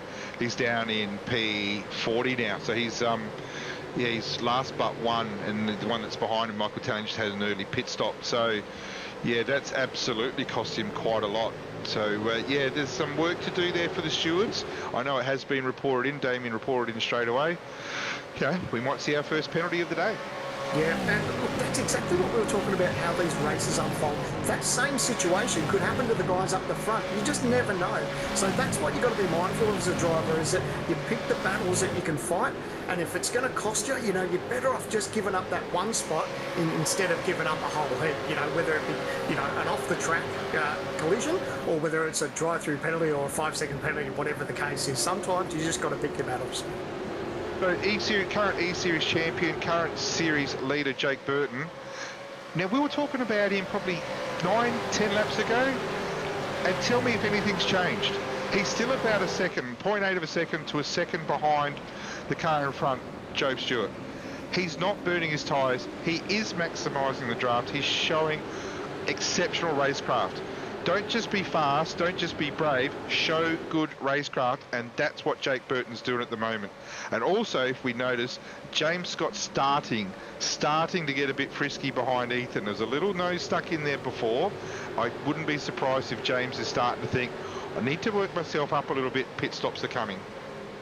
We had the pleasure of talking to Jake Burton on the Paddock podcast, and for me, I think he's a changed driver since this season moving to TTR.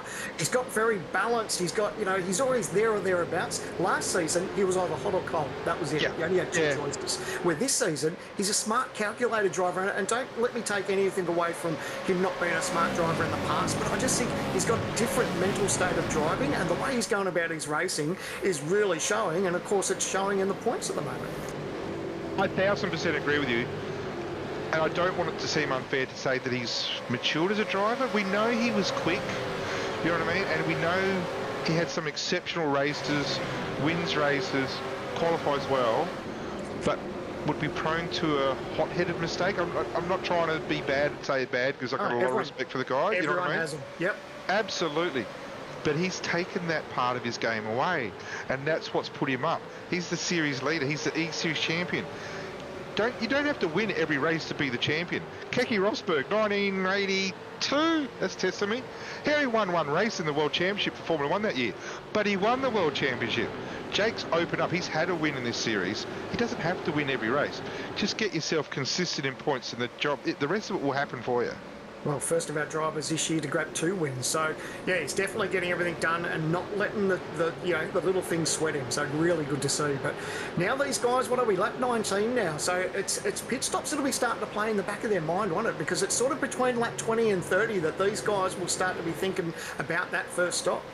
And don't forget, if we can do 32 laps on one stop, that means we're going to have to be starting to battle and have a decide, how much fuel are we putting in? Are we putting 15 laps worth of fuel in? Are we putting 20? Are we putting 12 in?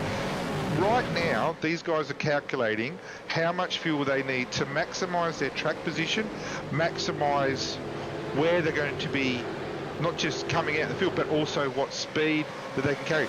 This track is exceptionally good for the light fuel load. You go out of turn 1, you're going up the hill, you got a light fuel load of new tyres, you're a rocket ship. These guys have done 20 laps. The last lap was a 131.2. It's been a 131.2 for a long, long time. These guys have done an amazingly good job. We've just got our first penalty with Sebastian Vettel, as we call it. It's a 15-second penalty. And he's just going to take this opportunity now. He's diving in pit lane, so the first of these guys to make their pit stop, although, just as we say that, a little move up the inside for Dylan O'Shea, but there was someone that made a stop earlier, but he's probably thought, well, on the back of that, these guys getting nice and close in that hairpin. It's all about that braking zone, is it? I can't even get my thought out with all the action that's starting to play out. Yeah, so they're getting a little bit frisky now because they know the pit stops are coming out. They've looked after their tyres, they've looked after their fuel. Now it's time to get some track position. A safety car would stir things up so much right now. At the moment, we've got Michael Angus, Sebastian Vettel, Tom Freeman. Anderson. I didn't see who the other car was, but Anderson was off into the gravel, a long way off. So I don't know if these guys got themselves into a little bit of argy-bargy, whether they have braked themselves. A little bit of damage to the right side there of Ratu, but let's just see. Yeah, look, nose to tail. Yeah, and so just Anderson had the line, Anderson had the corner, and Brad's probably turned in a little bit earlier, but is there a little bit of net code there? Or would have they made contact anyway? And you can see what it does to the physics of the car. Ando's just tagged the wall ever so lightly, but look what it's done. Ando's down to 24th, Ratu's down to 26th. That has hurt them. God, that's heartbreaking too, because Anderson just would have been turning in, no worries, but there's that little touch at the back, and then he was just a passenger. He was just going straight ahead whether he liked it or not. So, yeah, unfortunately, but yeah, they've cost themselves quite a few positions. So I reckon these guys at the front, apart from Andrew, have thinking to themselves, we've saved enough fuel. It's now time to go. The race is about to start. Like at the moment, we're in the Tour de France. We're with the lead pack. We're with the peloton. We're just sitting there. We're waiting for the sprint finish. The sprint finish isn't yet. We've got a mountain stage to go. But then after that, let's get this pit stops done. Let's see their positions. If you're going to take a light fuel stop, if you're only going to take light fuel, you better hope your miles down the road, the guys who've taken more fuel aren't in your draft, because you will get absolutely stung for the second pit stop. Do you take more fuel, get into a pack, get into the draft, and save, do a light stop at the end? This is the thing, these are the numbers that they're crunching at the moment. For me, if I was a team boss, I'd be worried about pit entry. If these guys are all nose to tail, when someone checks up to go in pit lane, it'd be so easy to nail the back of them. You can see where they are. That's pit entry right on the racing line. So it's something that we talk about every time that we race Formula One here in the real world. So these guys need to be mindful that they're not too close where they don't make nose to tail contact with someone who's checking up for pit lane. This is a crazy hard pit entry too. There's some real tough ones, like Watkins Glen's pretty hard. I actually think this one's as hard as any of them, because if you touch that white line on entry, I think it's pretty harsh. It's an iRacing given penalty, and I think it's 40 or 50 seconds. Can you imagine any one of these lead guys doing a 40 or 50 second penalty? It's not just race over. It could be season over in positions. We've got some cars coming in hot now into the pits. You'll see Veld there, he had the left rear on the grass, so he was lucky that he could. You see, he's turning in right there, he's committed, but just on the exit here, he gets the left rear on the grass. Oh, lucky that that thing didn't nail off into the fence. Really interested there, because definitely Hayden's crossed that line. Now, he came in at the same time as Matty Bowler. Let's see if he goes out at the same time. They've already been stationary for 12, 13 seconds. I'll be interested to see if Hayden does get a penalty there. We see that Matt's already started to move. And let's see if he just drives straight past. No, he doesn't. So Hayden's got away with that one. And I reckon they've put about the same amount of fuel in. Stationary for 22 seconds, 22.4 for Hayden and 22.7 for Bowler. These guys are going to count. So Matty's put a little bit more fuel in, but did he use more fuel in the first place? But if Matty can get onto the draft there, it's very slight advantage to Matt. Yeah, absolutely. If you get that little sneak of splash of fuel more than the guy in front of you, and you can tag onto the end, yeah, that's absolutely a win for him. So definitely in touch. But now I guess the focus is on these leaders. When do they start thinking about bidding? Lap 23, still got plenty of time up their sleeves as far as when they want to pull the pin. But are these guys, if one of them makes a charge, does everyone do it the very next lap? Do they think about how much of a gain it is on fresh tyres? And what does it take for them to come in? You've got Jordan Ross down in 8th position, Jake Burton in 7th. If they come in, and they're on the tail now, they are as much part of this race as Andrew Gilliam at the front. If they come in, does that then set the chain reaction? Do teams look at that, go, okay, well, Jordan's taken 18 seconds worth of fuel. Yeah, but hang on, his teammate James Scott's taken 25 seconds worth of fuel. Let's try not to have that predictability. I wonder if each driver, and I don't know about SSR, I wonder if each driver's got their own agenda, whether they've got their own plan or whether they can work together. We already saw that Hayden Veld took 22 seconds for SSR. We saw that the ERT driver, Matthew Bowler, took 22 seconds. Tom Freeman for Fishy Racing, he took 26 seconds worth of fuel. So let's just see where they're at. Yeah, I'm always interested in when the cars are so close and nose to tail here, does someone think about just going that fraction shorter, hoping that they get a shorter field stop, just so they can jump these couple of cars in front of them, just to get track position? That's the thing that I always very curious about, just to see the different mindsets and how these teams go about it. And the drivers will have their say too, you know, whether they want to go a little bit longer with fuel. You know, it's always that catch-22 as far as, you know, putting yourself out there with a little bit of strategy, but you don't want to wind yourself out of competition and out of the race lead as well. And the other thing is, you've got guys like James Scott and Madison Down who are on the front row. That gives them, on iRacing, that gives them, you know, their prime real estate at the front of pit lane. So you could be stopped, you could be looking at cars around you. When that car comes off the jacks, you might want to base yourself, look, I want to come out just in front of him, stop the fuel, or I want to come out just behind him. I'm going to add a little bit more, but I'm going to have this draft the entire next stint. You know, so you've got that advantage. Yeah, the advantages of being up on the grid are significant compared to those being at the back. And that's one of the beauties we love about this sport too, isn't it? There's so many different mind games that these teams and drivers can play with each other. You know, it's never as straightforward as just doing the race, pitting, getting the fuel and getting the checkered flag. It's never like that. There's so many things that can play out, and I just love the different strategies, and we're probably not too far away of seeing these leaders and just seeing what they decide. Yeah, and we've got guys like Thomas Hinz in the pits, Ken Ladders in the pits right now, and there's already difference. Ken Ladders take on 24 seconds of fuel. Brenton Hobson, we haven't talked about Hobbo much at all. Car 88, been very, very quiet for him, only took on 18 seconds. So he's going to work his way up as Gilliam comes into the pits. And Scott's half spin. That's going to be worth interesting to see if there's a penalty coming there. Oh, it's exactly what we were just talking about. Whether there was nose-to-tail contact or whether he just turned in too hard and the rear got away from him, I fear that there's probably a little bit of nose-to-tail contact, because you really have to check up on the racing line. And, from that angle, it's hard to tell, but it looks like, man, he got away with it, though. I reckon he did, and you saw what Jared Filson, he just drove around the outside of his own teammate. Made an absolute advantage of that. And there's a couple of cars who've stayed out. Ethan Grigol, Jake Burton and Madison Down have stayed out. Will this set them all up to stop next lap? They probably will. But what they do, they get the advantage of seeing how much fuel goes in. James Scott's still up on the tracks. I don't know if there's a penalty coming here. No, he hasn't. He's got away with that one. Which is, exit. Yeah, it's great for the race, though, that Scotty's about to remain there. Yeah, because at the end of the day, that wasn't his fault. You know, if he got that little bit of a tag, and then, man, he did a great job of holding on to it, though, because that could have gone absolutely pear-shaped. But yeah, that's what we were talking about, wasn't it? It's just that it looks like Madison Down just made a little bit of nose-to-tail contact and made great save. And Jared, the opportunist, just went around the outside and grabbed it. And so we've got the leaders here, Ethan Grigol, Madison Down, Jake Burton. Do they stop this lap? Or do they look at where Andrew Gilliam has come out? He's come out not far behind Kurt Stenberg. Stenny doesn't know Andrew Gilliam any favours. There's not going to be any blue flags to say get out the way. Well, I'm not saying, so definitely Ethan is pitting. He's definitely in the pits. Madison continues on. So it looks like both TTR cars are pushed on, Down and Burton. So Burton will try and sniff that little bit of a draft to try and tag onto the back of Down, whether he's close enough or not. But now it's going to be how much longer do these guys stay out? Because obviously they're giving up that little bit of track position with these guys that have got fresher tyres. So let's look at this. Andrew Gilliam with an 18.8 second stop. Phil still 19 seconds. Joe Stewart 17 seconds. Jordan Ross 19. James Scott was the slowest with 20.8.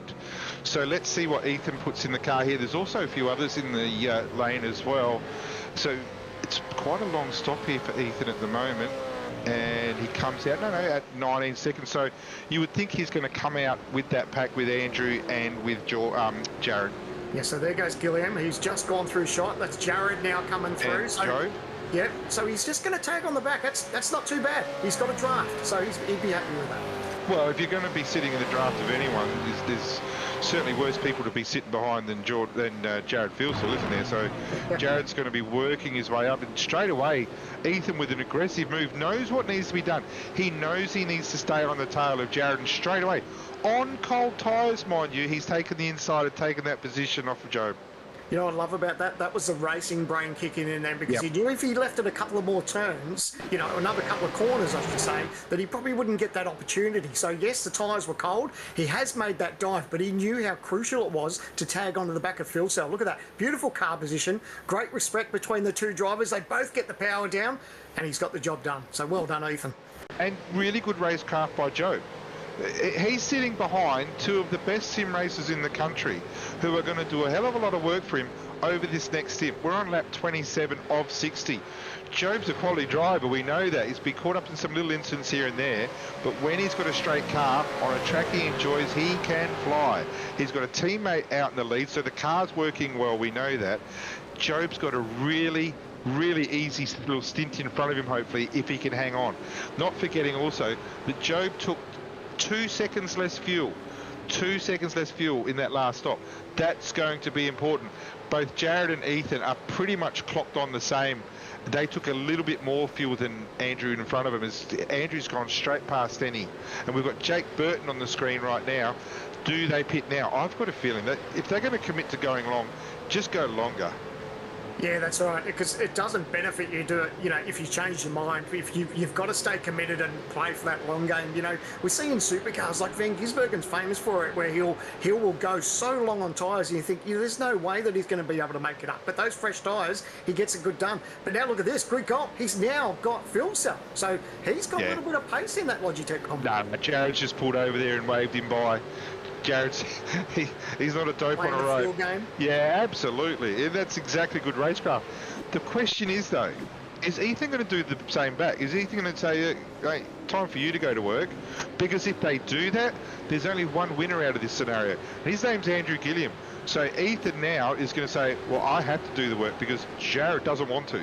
As we've got in the pits is that Jake Burton. Yeah, that was good heads up from you too, because I just saw how he trailed I could see the brake lights just on that exit of that corner, so it's exactly what he did. So, yep, so Burton's in now. How much longer does he leave it? Because Down is still out there. Down is committed to that long run, but Burton was pretty much quick to nip it in the bud. I think he wants to get out there and try and stay in touch with these guys. Yeah, long in the stops at the costing moment. Him. Yeah, well, it is at the moment. It's costing them. But like I said, they could be carrying more fuel for a lot longer here. I'll just have a look to see how much fuel he's put in.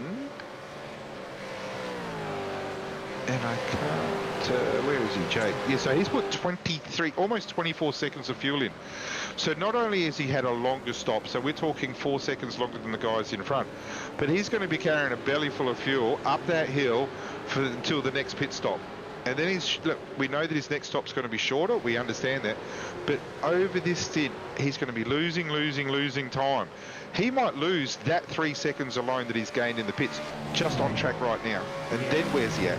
Yeah, that was my biggest fear, is that I wouldn't be able to get the pace down when I was carrying, as you said, the belly full of fuel. Yeah, I was always worried that I wouldn't be able to have that pace. As we see Dylan Rudd now, he's fired into pit lane. He's given up. He's going to have his pit stop now and get that over and done with.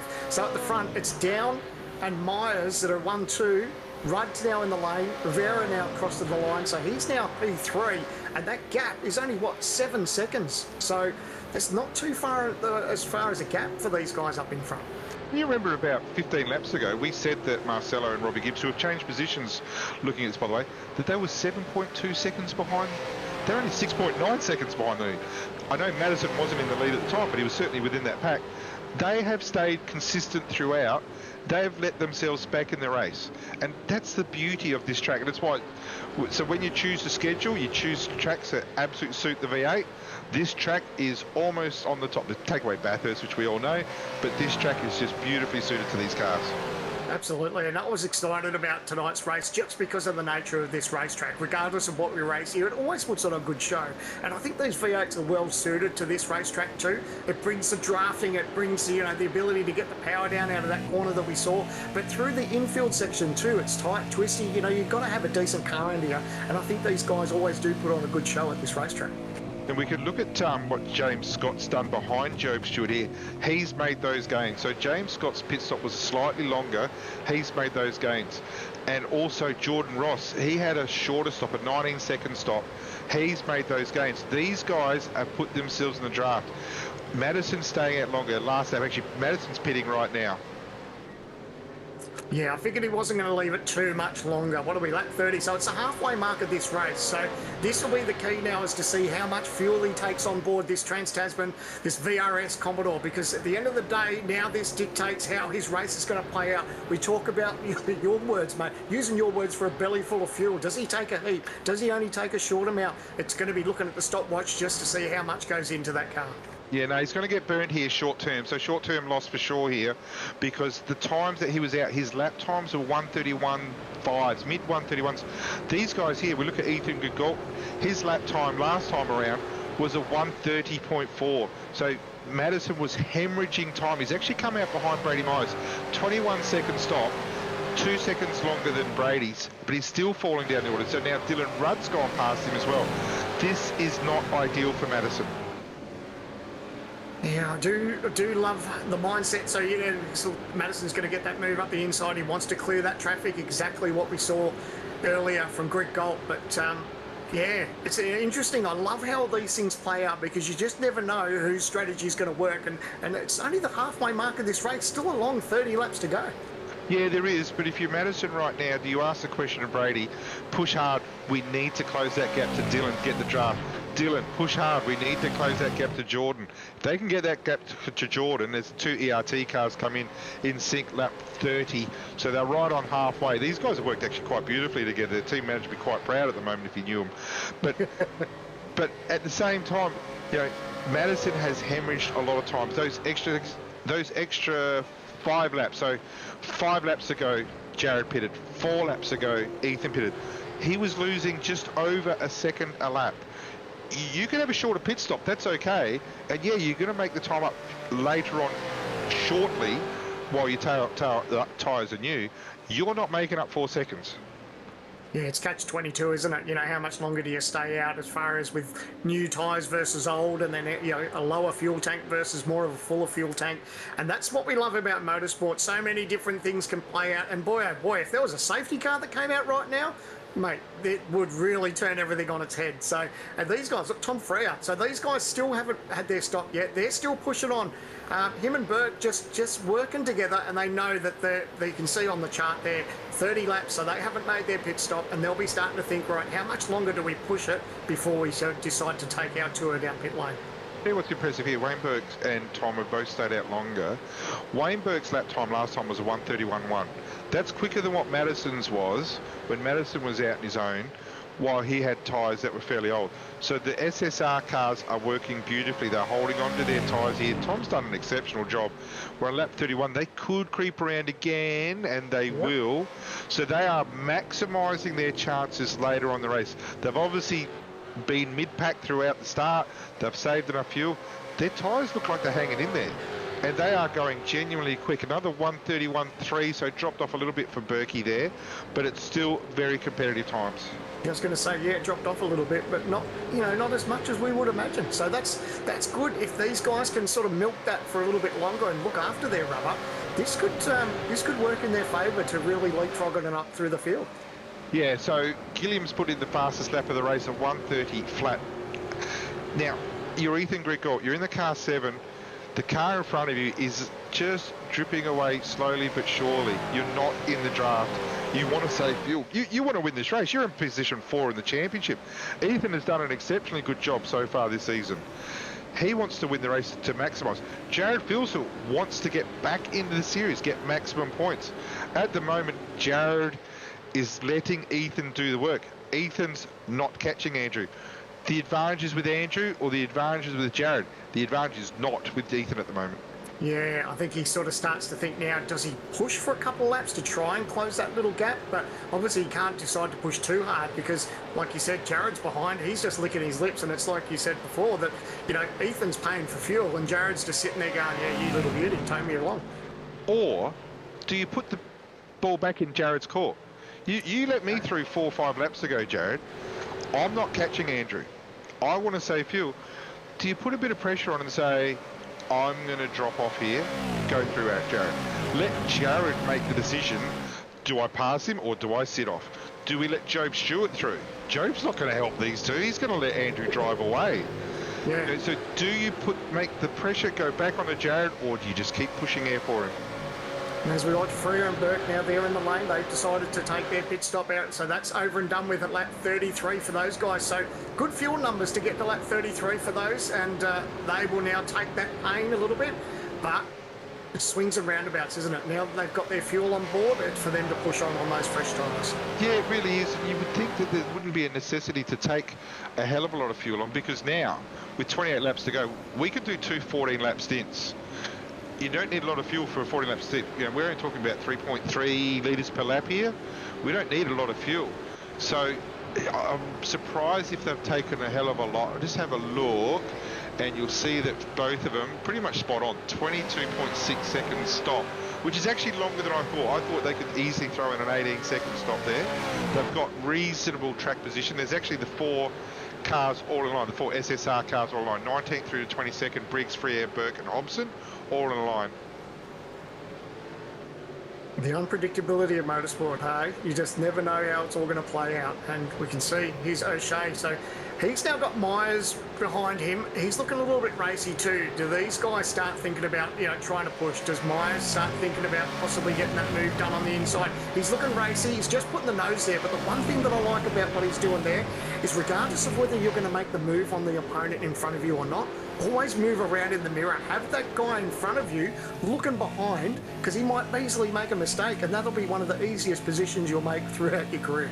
This has gone under the radar, but Dylan O'Shea has made up 14 positions. 14.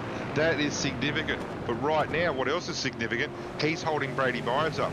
And who's that holding up? That's holding up the car 77, the guy that's in 3rd place in the championship.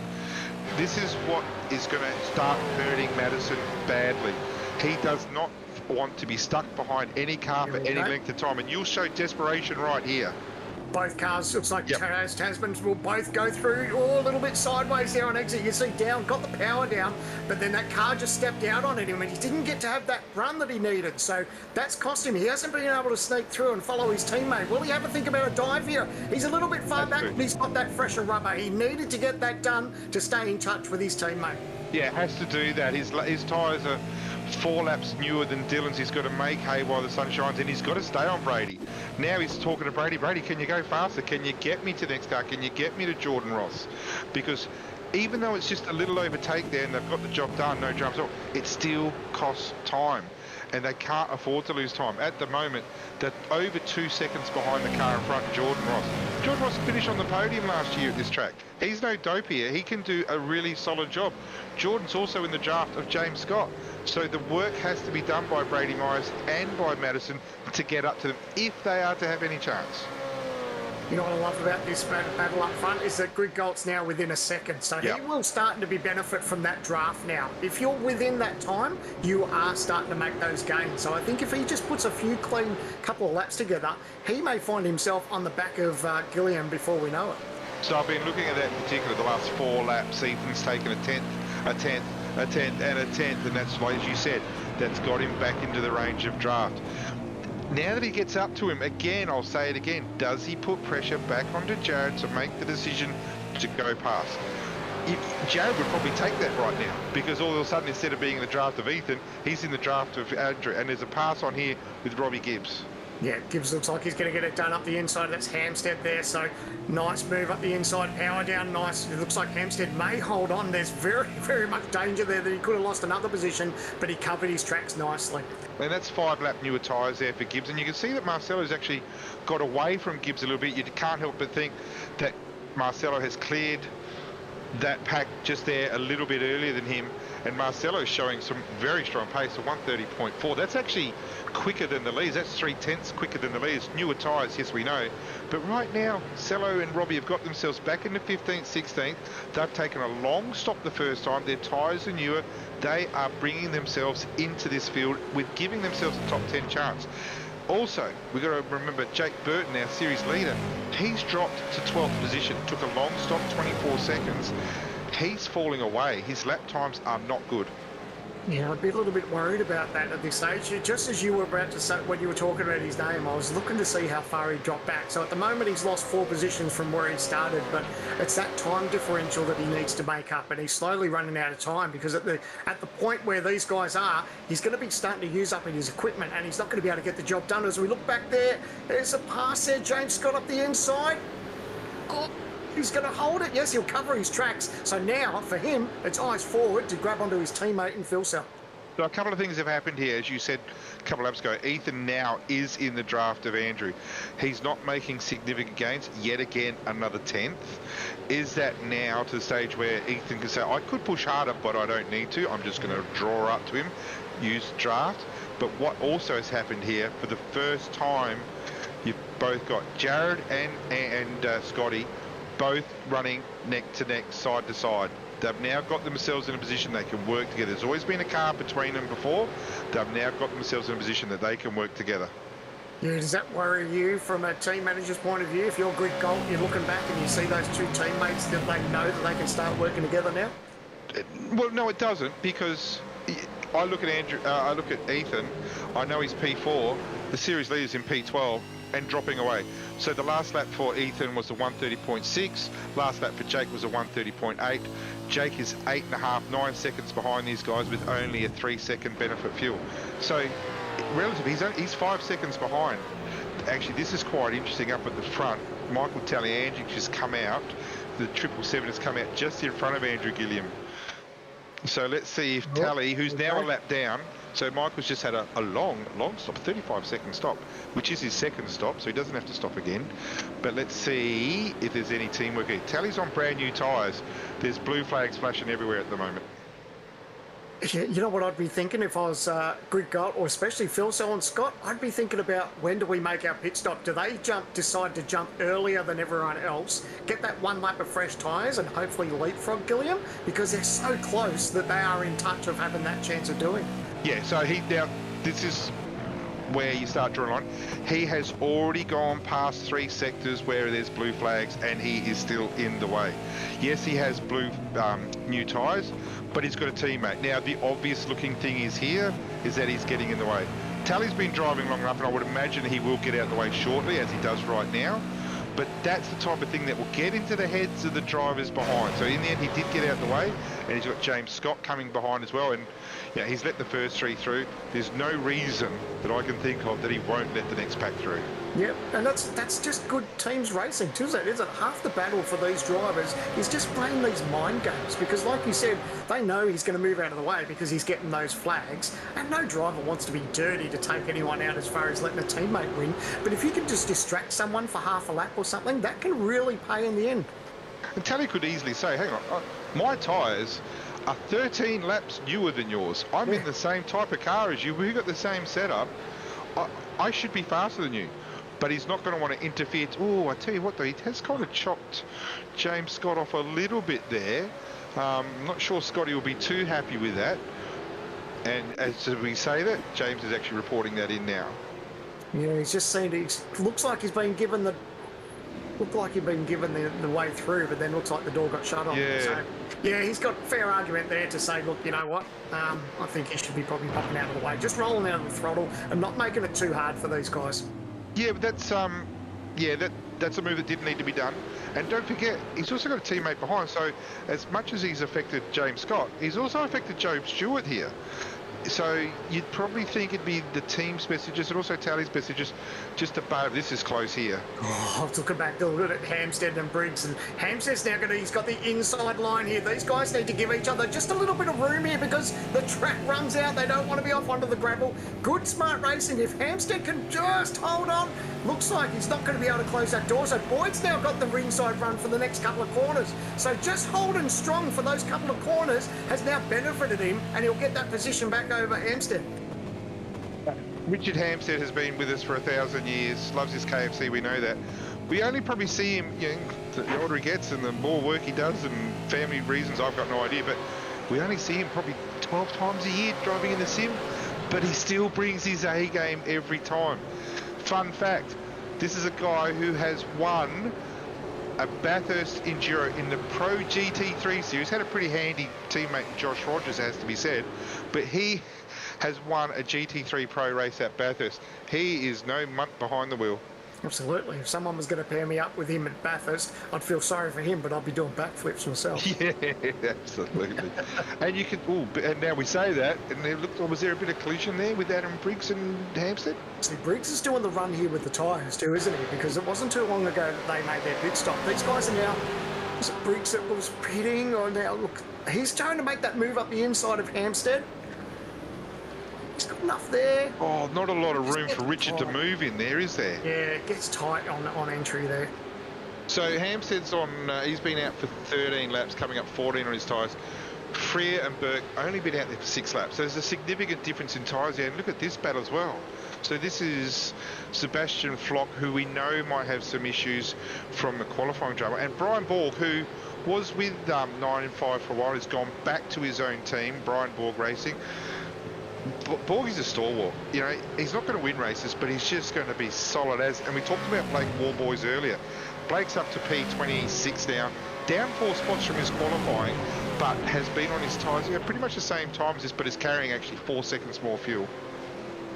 And that's the beauty about this series, is that here we are, lap 40 of 60. Regardless of where you are, you don't have to be up front to be having a good battle. I think we say it each and every week, that there's so many good battles up and down the field. So you may not come home with a win, but if you've had an absolute stellar race with the guys around you and you've come home in 20th or 25th, half the time that's what the guys enjoyed, but they've just had a decent battle. Oh, you put a trophy on the wall if you get top 10 in this series, because like I keep saying, these are the elite drivers in the nation when it comes to handling these cars.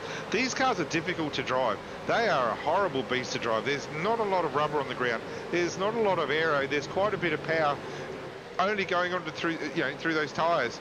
These are difficult to drive. We're going to be moving on to Gen 3 soon, so everyone's thinking the same thing, that we've got the most out of these cars. We can't improve these cars any better. Then all of a sudden, team comes out and says, well, we're going to run no wing, and everyone goes back to the drawing board. There's always development of these cars. There's always development of the drivers. And if we go to the front now, 2 things we see here, Sam. Number 1, Ethan's there.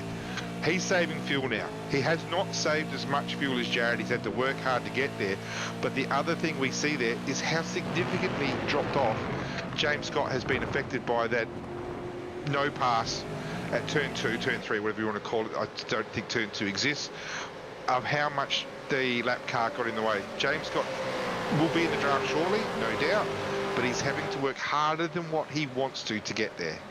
Yeah, absolutely. Now, I've started to think of the mind games that these teams will think about who blinks first. Does someone take that chance of pitting before everyone else just to try and leapfrog? Because it's so close. Like, everyone here, it's starting to be nose to tail for, what, the first 3-6 positions here. So it's a huge benefit for one of these guys to maybe dial off and make their pit stop first, just to have that fresh run on tyres and hopefully make that track position.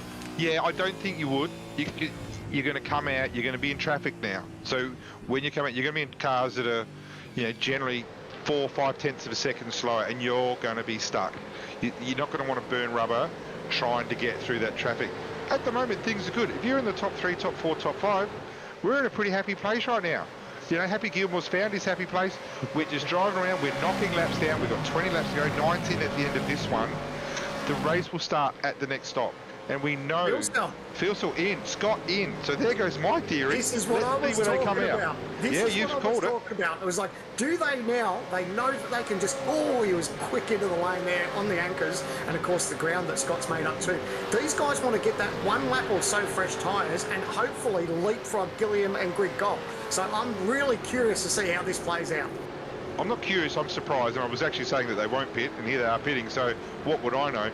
But let's see where they come out. Now, you would think that Scotty will take less fuel because he took more fuel in the first stop. So it could be advantage James Scott on exit here. Won't be a lot in it. What they're going to do is create a bit of anxiety with the rest of them.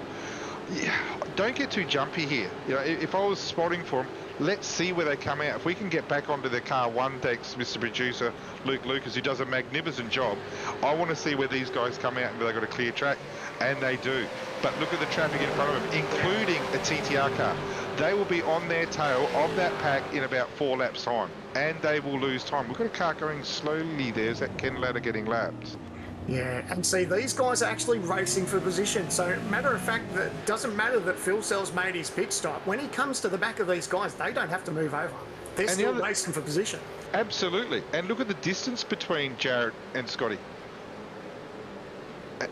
And car 28, Richard Hampson, looks like he's calling it a bit of an issue. But there's actually gap between Ethan Grigolt's pitting. Yeah, so these guys now, they're blinking. So they want to see what these other guys do. They don't want to let that race slip away from them. So it's Gilliam still out in front. Stewart stayed out. Ross has stayed out. So Grigolt's now trying to cover what Phil Sell was doing.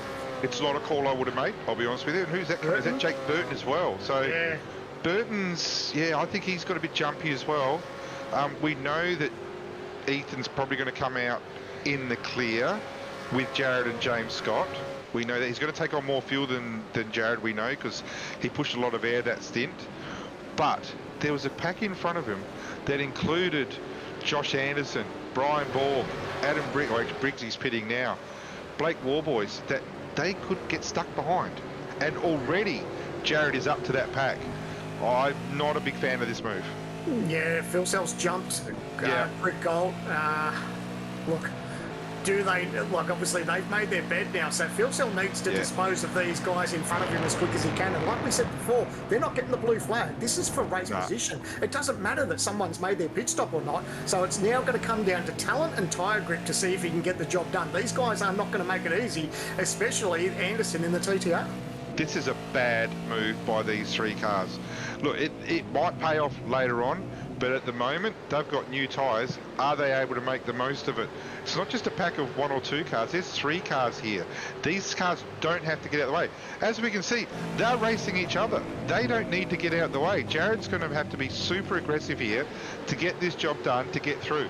These guys are running Noah's Ark. They're going 2 by 2. Jared's one boxed in here. He is losing time. This is exactly what's letting Madison down back into this. This is exactly what's letting Jake Burton back into this. And those guys who hung in there, Andrew Gilliam, Job Stewart, be very interested in their lap times in comparison with these 3. And Phil Sell's done it, but don't forget Burton pitted as well. So now these guys have peeled off. So this is where the traffic starts to thin out a little bit for them. So these guys now up the front, they will be thinking about these pit stops because the field is starting to thin out. So we know Stenny's a bit broken, but is he going to make life easy for Jared here? He's got 2 teammates that are working their way up the field every single corner. Sorry, Anderson, every single corner.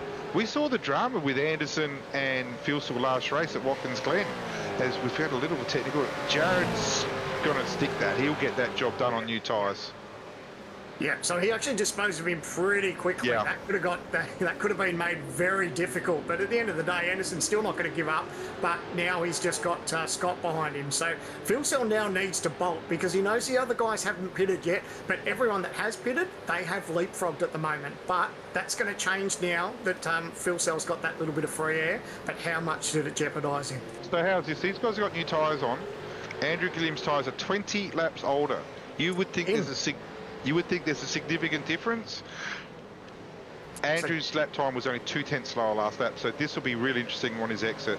Yeah, he's bit the bullet. He's going to pit. So it looks like Down is staying out. So Down and Myers, they're going to push on a little bit. So do these guys run a little bit longer? I guess they'll probably wait and see where Myers... Oh, sorry, not Myers, but where Gilliam now comes out as far as where Phil Sell is. So that's going to be the interesting part of where he comes out. Beck Burton, down in 18th now, has only got... he's 9 seconds behind these guys.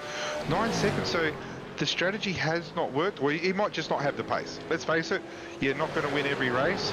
He might be just capitalising and get maximum amount of points. But up the front here, Ando does not need to get out the way. So and Phil these Sell's guys jumped him.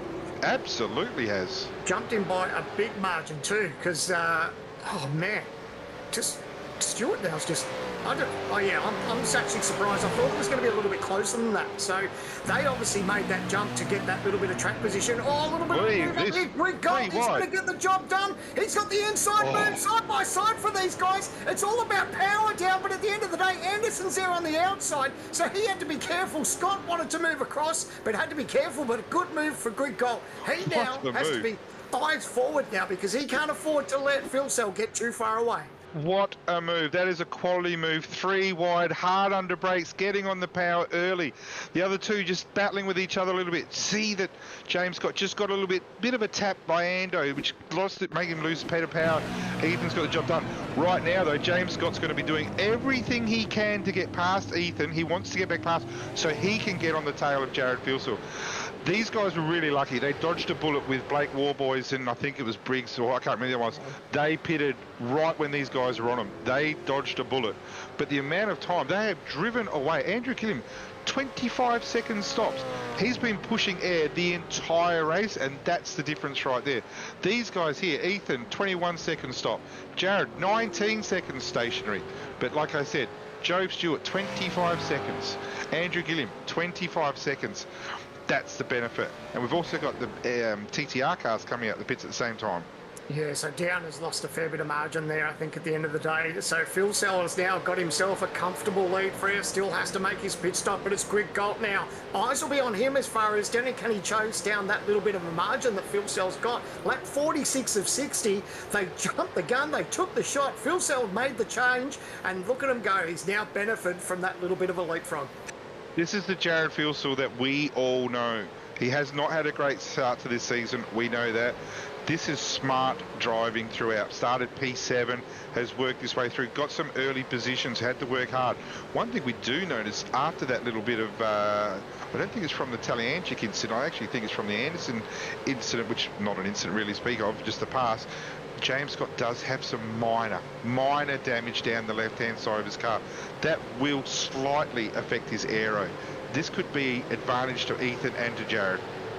Yeah, that move with Anderson, that 3 wide, that was just good hard racing. There's only so much space that those 3 cars could do, and they managed to get away with it. So yeah, a little bit of contact, and be interesting to see if that does affect him, because what he needs to do now is stay in touch with Grid Gold, but he wants to try and, those two want to try and catch up to Phil Cell, but whether they've got it in themselves, we'll just have to wait and see. Lap 47 of 60, and it's still plenty to play out.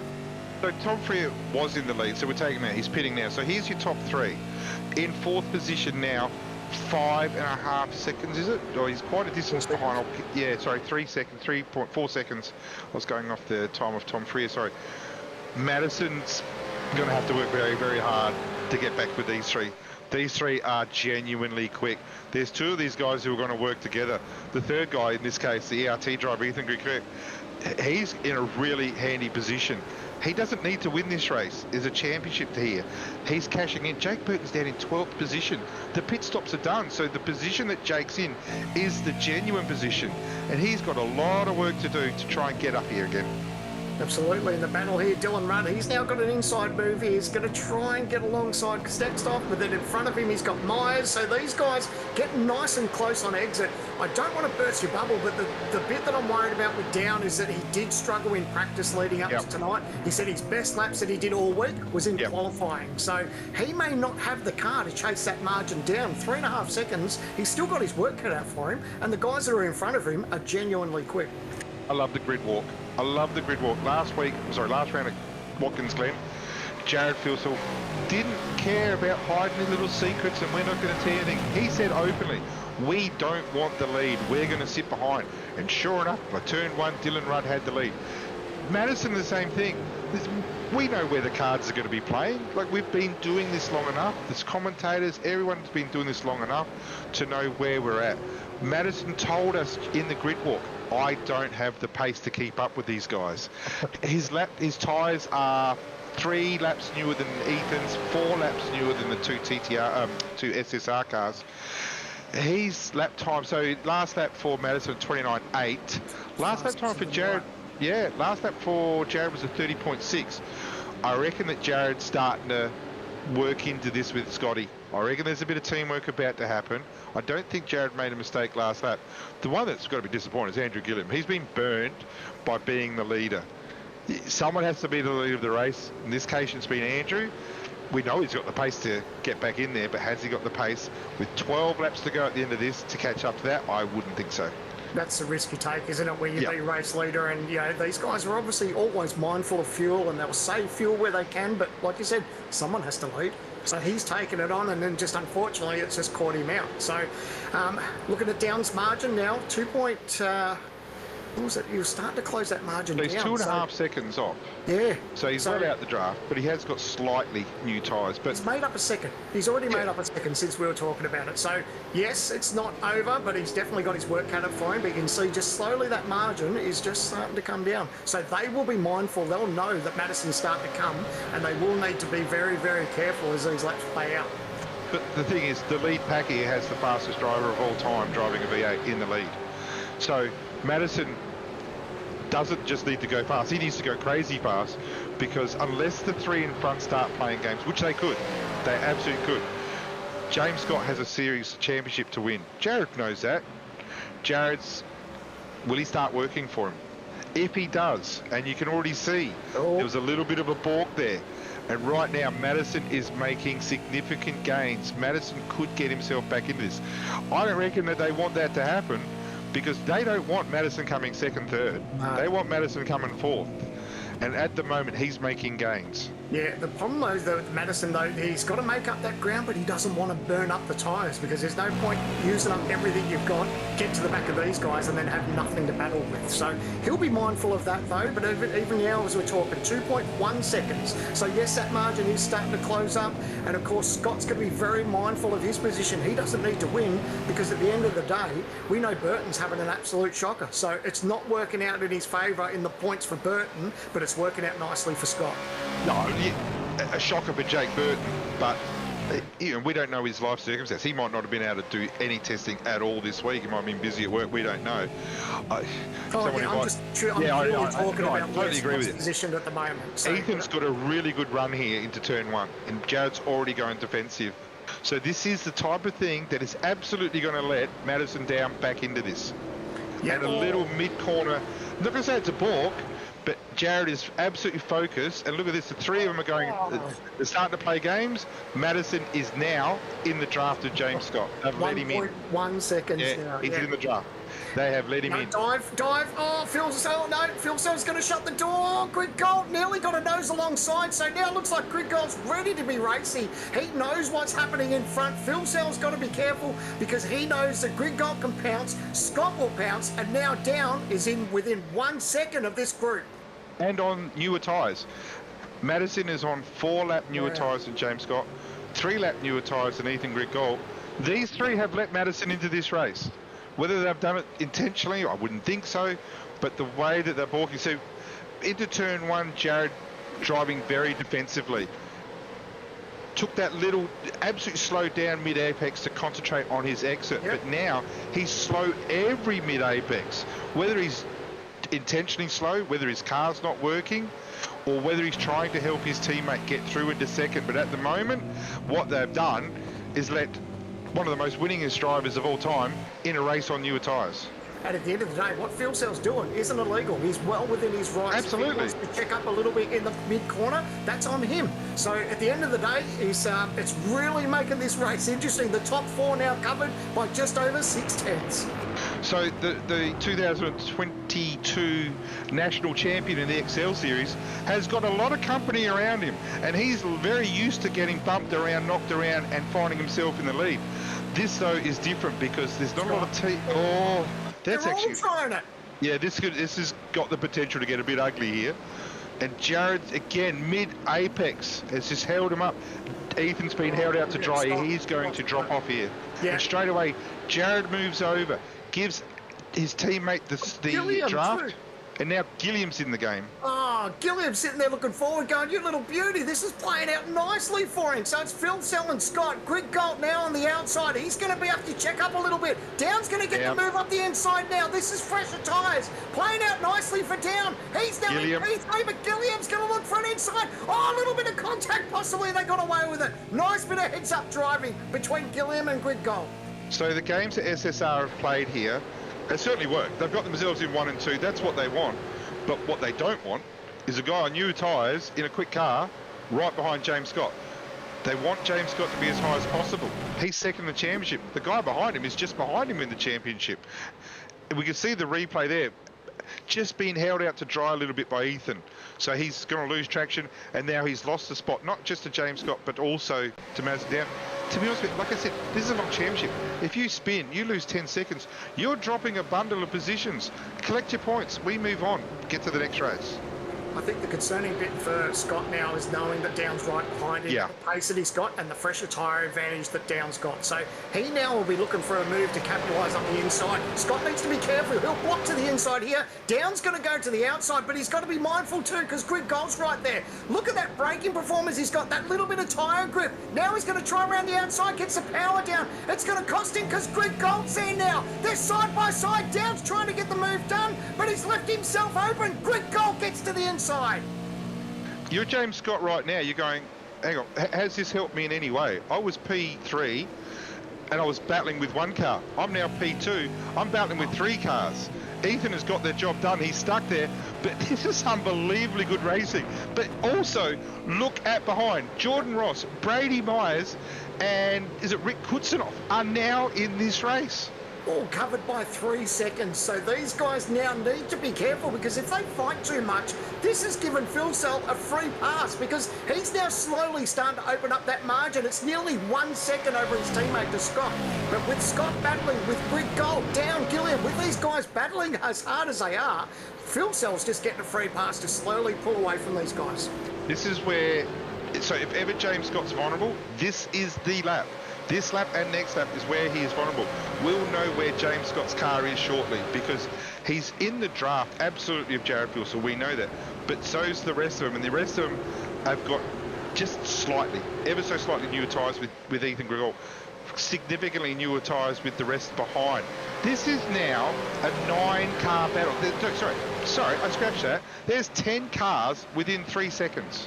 Absolutely, you can see it in shot. All those cars almost nose to tail, everyone within a shot because you don't know what's going to play out. Yes, there's a little bit of tyre difference between these guys, but it doesn't take much for a little bit of contact. Something that might push someone wide and have a little bit of a concertina effect. Someone might make a dive up the inside or the outside. You just don't know what's going to play out. So no one is out of this race just yet. One thing's really apparent, Ethan Grigol is very strong under brakes. I'm not sure he's got the car under him mid-corner, but he is very strong under brakes, and that's going to be hard to fend off.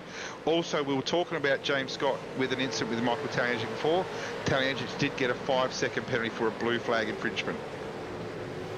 Now, one thing I think Scott's going to be mindful of, and I think he's done that most laps, we've seen that he's really been mindful to cover himself off into turn 2 or 3, whatever you want to call it. So he knows that Greg Galt's got that little bit of pace. I think Greg Galt's going to try and think about that move up the inside, but Scott's been all over it. He knows that people are going to be making that move. And you touched on how good that Greg Galt is under brakes. All he needs to do is stay in touch, get that little bit of a toe as we go on board with Greg Galt, and this will be actually a good indication out of this corner just to see how much of a move that he can possibly put up the inside of the next turn. How good is this race? How good is this track? We have 11 cars now.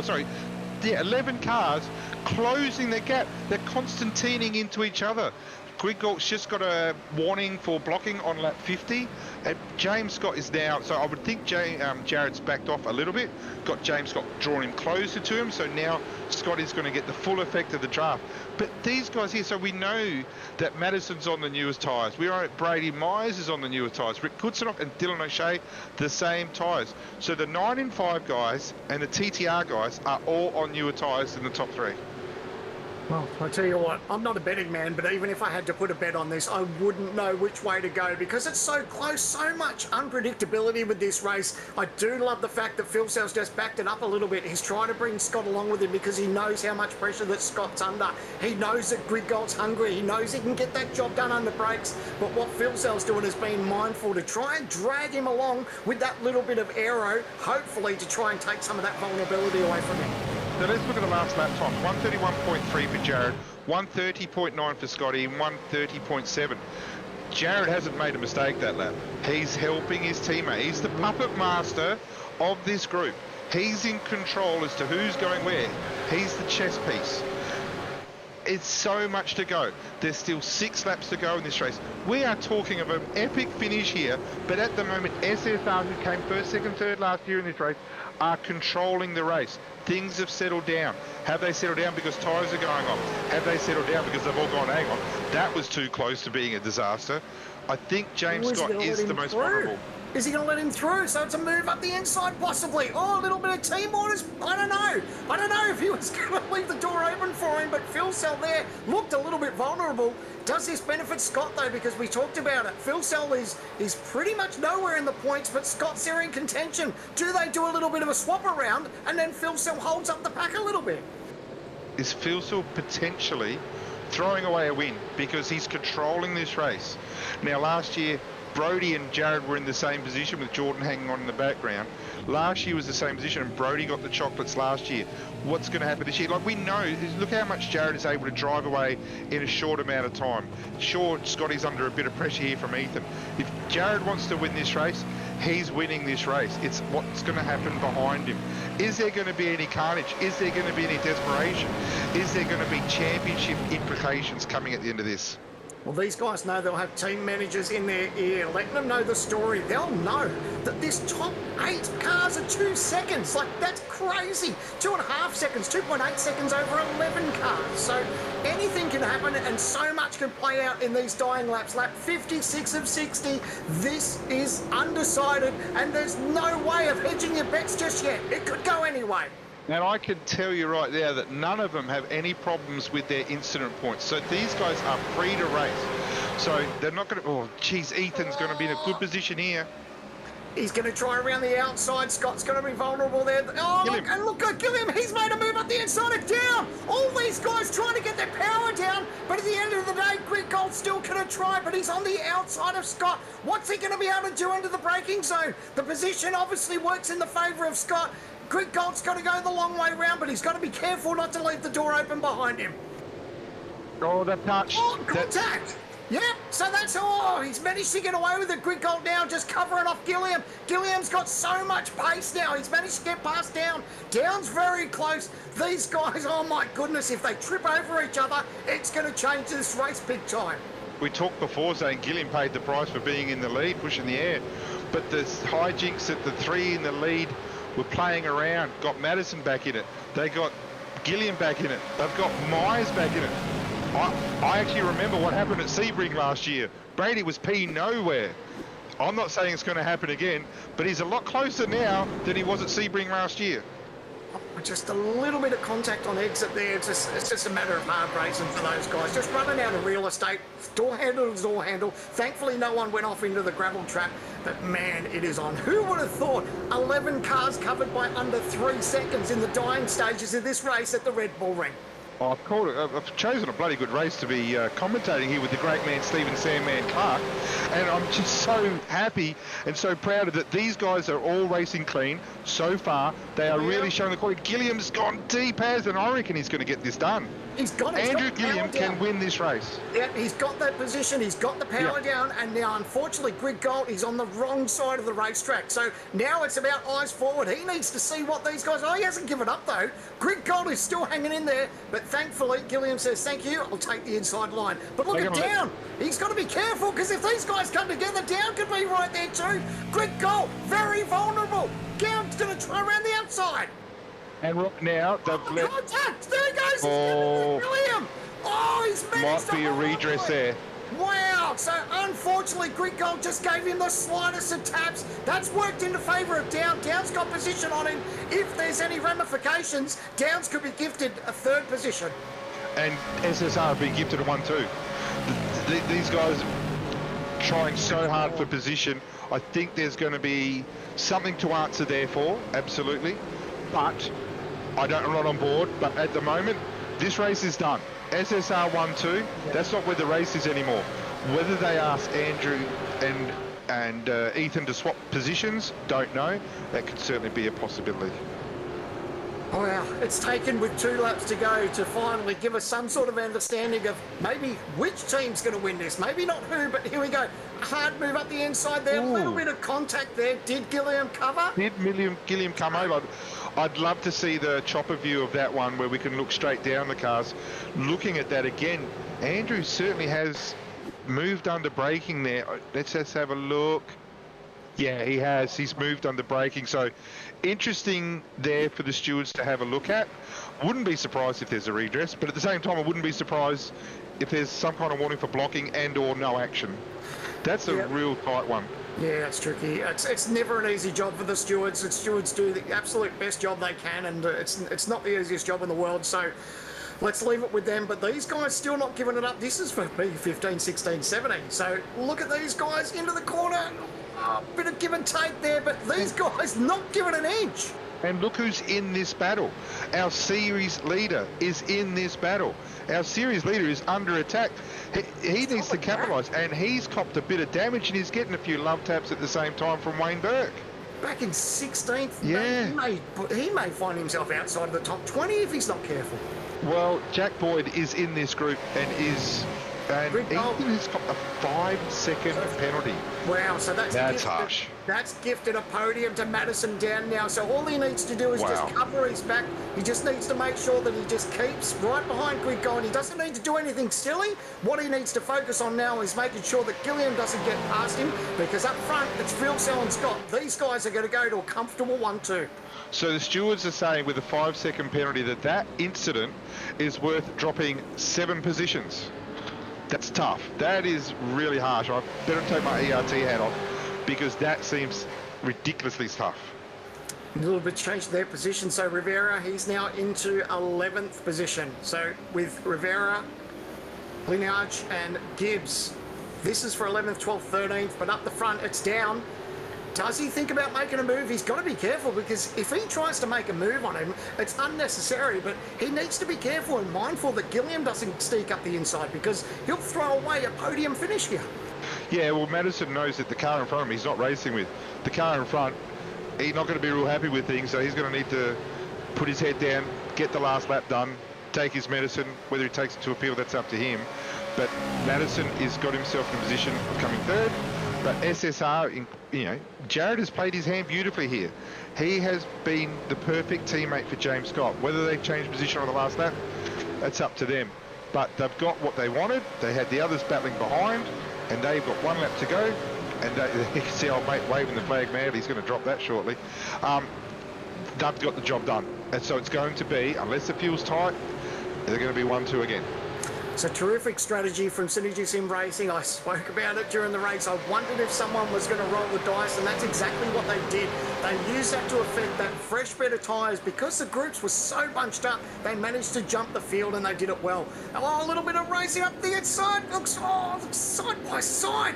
Oh, that takes the pressure off down for a moment. Brady Myers now side by side with Gilliam. Man, oh man, that was a big late move. Absolutely was. Absolutely was. And he's going to get the job done. It's going to stick there. So we know how strong Brady is. Was Gilliam going to hang around the outside? Probably hard to hang out there. No, he's not. Yeah. Look at the pack behind. Even there's a bit of desperation in there with Joe Stewart and Jordan Ross. Yeah. And the 9-5 guys. Now, there was a 5-second penalty given not long ago. Interested to see if that's going to get looked at. Yeah, they didn't make too much contact. I guess they just held position, but at the end of the day, it's up front. The stories have been about Synergy Sim Racing. It's been a textbook race for these guys. They hung on to the lead at the end. They rolled the dice with a little bit of strategy, but at the moment, it's Phil Sell leads James Scott in what a change in the points this will be, as Burton finds himself back in 18th position. James Scott P2, but a winner at the Red Bull Ring is Jared Phil Sell. Yeah, great effort. Dominated. Not in times, but they played the field.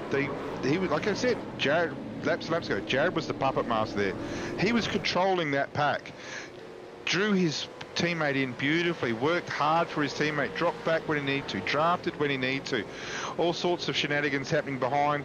The last 3 laps were pretty easy for him while it was all going on, but there's going to be some happy drivers, there's going to be some disappointed drivers. I look forward to talking to the podium. Mate, at the end of the day, to have the top 10 covered by just over 3 seconds at the end of 60 laps with no safety cars, I think that's a credit to these drivers, the series and the racetrack. This race really turned it on for some good racing, and well done to Jared Filsell and the whole Synergy Sim Racing team for a 1-2. That was brilliant stuff. Yeah, and that's going to make the change in the top of the leaderboard. James Scott will be the championship leader, with Jake falling, quite off the pace. P18 for Jake in the end. There's Madison down, P3, taking away Ethan's not going to come third, he's going to come 10th, it looks like, or 9th. So James Scott will be the series leader, absolutely will be. And so what this has done has tightened the championship even more than what it already was. Who would have thought? We knew the Red Bull Ring wasn't going to disappoint, but I don't know if we expected that sort of racing. That was brilliant to see, and an absolute pleasure to call. And I wonder if Phil Sell's run out of fuel, because he did his and celebrated. He might have got it right perfect and run out of fuel. So what's happened to Dylan Rudd here? He's got a drive-through penalty equivalent, 30 seconds, which has dropped him down to 33rd position. Oh. So there's a bit of sting there. We didn't see that, obviously the excitement at the front, but absolutely. That's Dylan was driving a cracking race, but now, and was worked his way up to the field, but that's going to hurt. Actually, we'll have a look at this. So, I'm not sure how it happened originally, but he's backed himself out. Oh. Okay. Well, that's going to be a penalty every day of the week. Yeah. So that's a no-brainer, and look, it's not the top thing, and looks like he's lost on his own, just a bit clumsy, tight track. Might have been wedged in there, but then he's selected reverse and just bang. Oh. And there's absolutely nothing deliberate there. There's nothing deliberate there, because sometimes you just lose where you are on the track. He's just going, heck, I'm in a blind corner, I'm 90 degrees, I need to get out of here, and obviously that's hasn't worked out real well for him, but is that the series leader as well, going out sideways? Is that what put Jake back into the pack? Absolutely could have been. I reckon Jake's gone into a car, but I didn't. I reckon that was Jake Burton. I reckon that's put him into a spin or a half spin. Let's have a look at the car 8. And this is the type of thing that costs championship through no fault of his own. Let's see if it is Jake. Let's have a look. It is Jake Burton. It is. Yep. Yeah. And look, we said that in the broadcast, didn't we? It can be absolutely no doing of the driver whatsoever. Yep. It's the wrong place at the wrong time. And you don't expect the car to be moving at that spot. No. Has he lost it completely, or Yeah. And so that's no fault of Jake's at all. And that's the type of thing that costs a championship. Like, he wasn't having a great day anyway, and it's just now that much worse. Wow.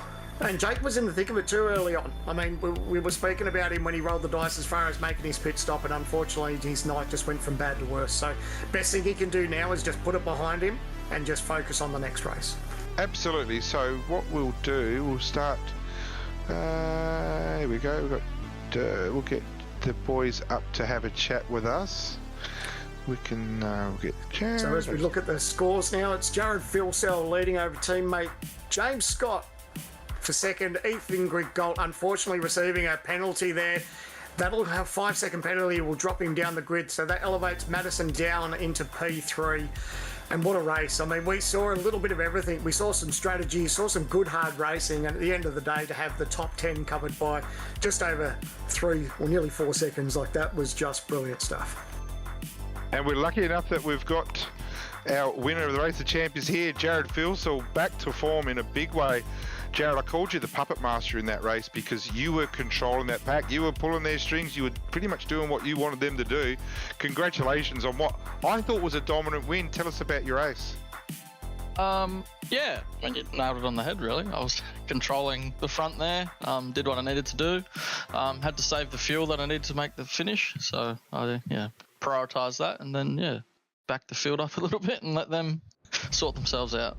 So we saw early in the race that you made some moves early from P7 on the grid to get yourself up in a strong position, and then after your pit stop, you put yourself in a strong position to save fuel. But even after that second pit stop, you let Ethan Grigg go through, let him do the work to get up to Andrew Gilliam. Were you getting a little bit worried that Andrew might get away from you? No, I knew he came out a few seconds in front and we caught him eventually. It just took us a little while. I didn't drive particularly well on that second set of tyres. I was wobbling around everywhere, so I let Ethan have it and I could save a little bit of fuel. I didn't save too much because we were pushing to catch Andrew because he was quite quick.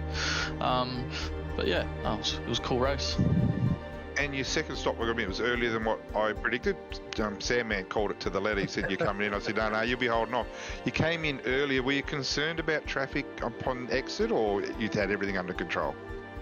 I left that to Brody. I left that to him at Watkins, and he messed that up. How'd that go? So, yeah, that wasn't too good. I don't think he predicted traffic either, so he's got to get the calculator out to get him do some mathematic lessons. But he did a good job tonight. The traffic was okay. We didn't really get held up, probably a second or two, but didn't really alter the result at all. And is this the charge now beginning midway through the season? But is this the charge for Jared Filsell to work his way back up now?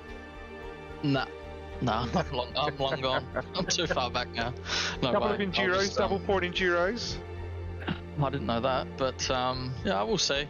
I'll just do the team thing. We'll try and get one of the cars up the front, and we'll see where we end up come the end of the year. Well, you certainly did the team thing tonight. Is there anyone you want to thank at all? Obviously the guys at SSR, limited prep for me this round, but the guys produced a good setup.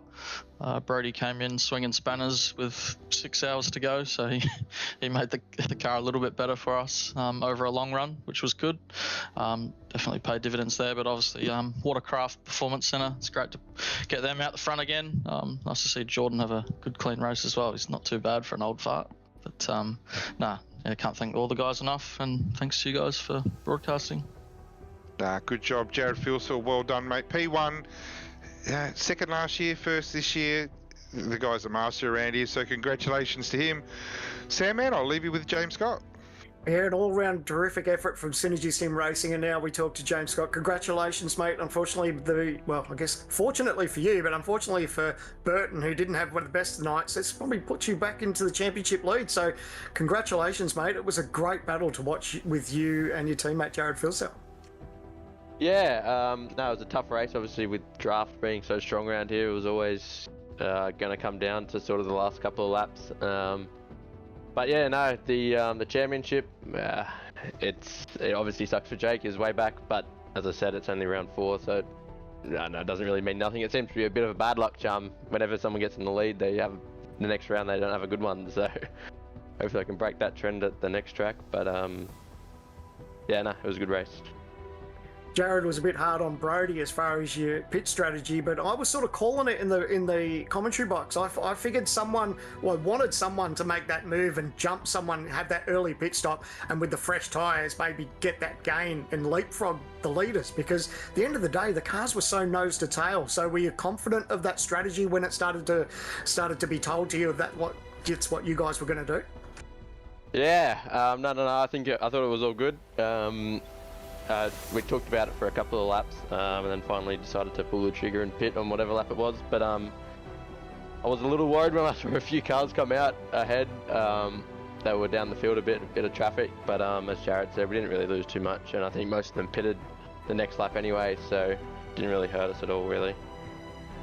So good pace on board, a P2 for tonight. That obviously, we don't want to talk too much about championship because you said, it changes all the time. But obviously when you have nights like this, it doesn't matter if you get a win, but you get a decent, consistent result each week in, week out. That's going to take care of the championship all by itself, isn't it?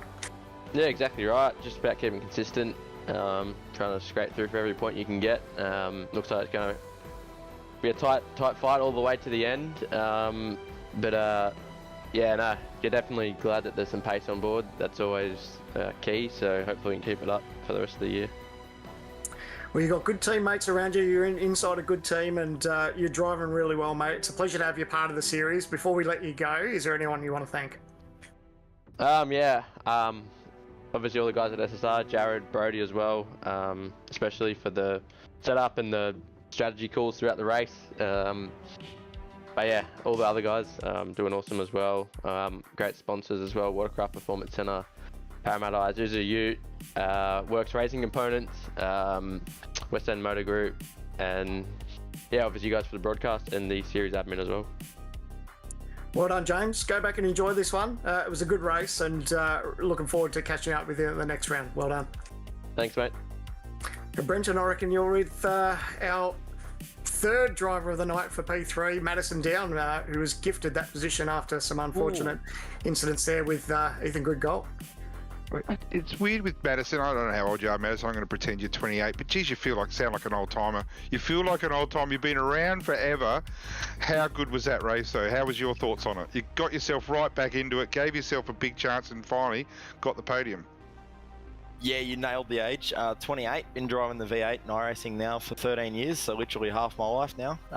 So yeah, thankfully I'm not too bad at it and grab another podium there. Spent a long enough time doing it, but yeah, really good race. Yeah, a lot of fun in that last stint. It was all on there with 10 laps to go, and yeah, probably surprised a little bit that our car held on as well as we did. We very much focused on a one-lap car and just threw fuel in it and sent it, and fortunately it kind of paid off. We had pretty good pace. So yeah, not unhappy with third place from where we thought we were going to end up. Just yeah, didn't quite have enough for the SSR guys up ahead of us. So I'm going to make it sound like you lost, but you didn't. You got a podium. But where do you think you lost the opportunity to win? Like, how did you fall back that little gap? You're what, 3 seconds behind after your second stop? Where do you think that hurt you? Yeah, we definitely took more fuel than the rest of the cars in that lead train. I've got no question. We went for a longer run early, and then I think we took a bit more fuel in that first stop. We probably could have done with about 5 litres less fuel in the stop to keep us in that draft train. We were never able to just catch the back end of it, which basically, yeah, we used the tyre a bit hard. We probably used more fuel than what we wanted to use. If we're in that train, we saved a little bit more fuel again going into the final stop. So we didn't quite nail the strategy there, and that kind of put us on the back foot. We knew we were still going to be there or thereabouts in that final stint, but yeah, we probably could have gained a second or two, but I still don't know whether we would have had enough to beat Jared and James there. I think James was under a fair bit of fire in that last 10 laps, but yeah, we probably battled a bit hard, Ethan, myself, and Andrew Gilliam, and let them easily get a 1-2 there. But yeah, good fun battle overall. Yeah, good stuff. And where do you feel the series is going to go forward for you now? You obviously got a bit of confidence. You made gains on the series leader, albeit your teammate Jake Burton. How do you think the rest of the series is going to go? I think the Enduros are actually going to be really tough for us, which the Paddock podcast, listening on my drive to work through the week, really good podcast with Jake and the guys there, Sandman and Reese, and they discussed the Enduros quite a lot in that podcast, and touched on the point for us that we're a pretty competitive team with a lot of depth. The problem is that about 75% of our drivers are actually racing in this series. We don't have a lot that are active outside it, so it definitely presents a problem for us to field, you know, all of the cars at a really competitive level. I think that's going to be tough. Obviously, we know that SSR's got some strengths for their co-drivers, so need to work through that in the next few weeks to work out what's what. But obviously, our pace is good. We've had good results through the series. I'm confident that we can fight for the championship win with more than one car. We've got about 3 cars in the fight solidly there. So anything can happen, as James said, pretty much every time someone takes the championship lead or looks like they're getting away, it all turns to crap for them shortly after. So yeah, it's definitely very competitive this year, and yeah, anything can happen. Anyone you want to shout out to, Mad, before we close it off for the night? Oh, just everyone at TTR. We knew this was a tough track for us results-wise in the past, and everyone put their best foot forward. I think we made some inroads on where we were here, so the car was probably a little bit better than we expected, so thanks to everyone at the team there. Thanks as well to Emily Jones and Andrew Fraser. They jumped onto spot for us tonight. It was the first time we had some spotters, and it definitely helped us throughout the race, so big thank you to those two. And yeah, everyone watching, a lot of people I know watch this broadcast, so thanks everyone for watching. And yeah, obviously all the sponsors, Virtual Racing School, Xtrim, Card Effects, Model Cars. We've got a bunch of people that support us, so thanks to them as always. Good stuff, Mad. Congratulations. Third for tonight for round 6 of the Logitech G Pro Invitational Supercar Cup, brought to you by Motorsport Australia. Mate, we had a cracker night, Sam, man. I'd love to close it out for you. What an unbelievable race. It makes me already... I can't wait for Belle Isle. We've already seen how much of the racing has been. It's been so good. The Red Bull ring didn't disappoint. And, mate, to see the way it all played out and to see now another championship leader, this series has got a little bit spicy tonight, and really looking forward to the next round.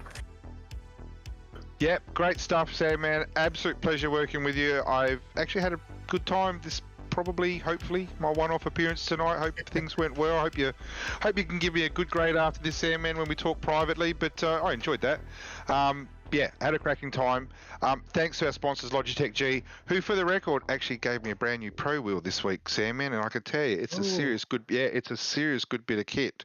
And I know Marcelo Rivera's getting one as well. So, very good. But yeah, thanks so much to our sponsors, Logitech G, and all other sponsors, Panta, Motivate, TI Race Apparel. Love what you guys do, getting on board with us, and if anyone's out there interested in helping us out with sponsorship for the rest of this year and certainly next year, absolutely give us a contact. But for now, after what was an absolute cracking race, round 6 here at the Red Bull Ring, we're going to sign off, and we can't wait to see you at next round at Belle Isle.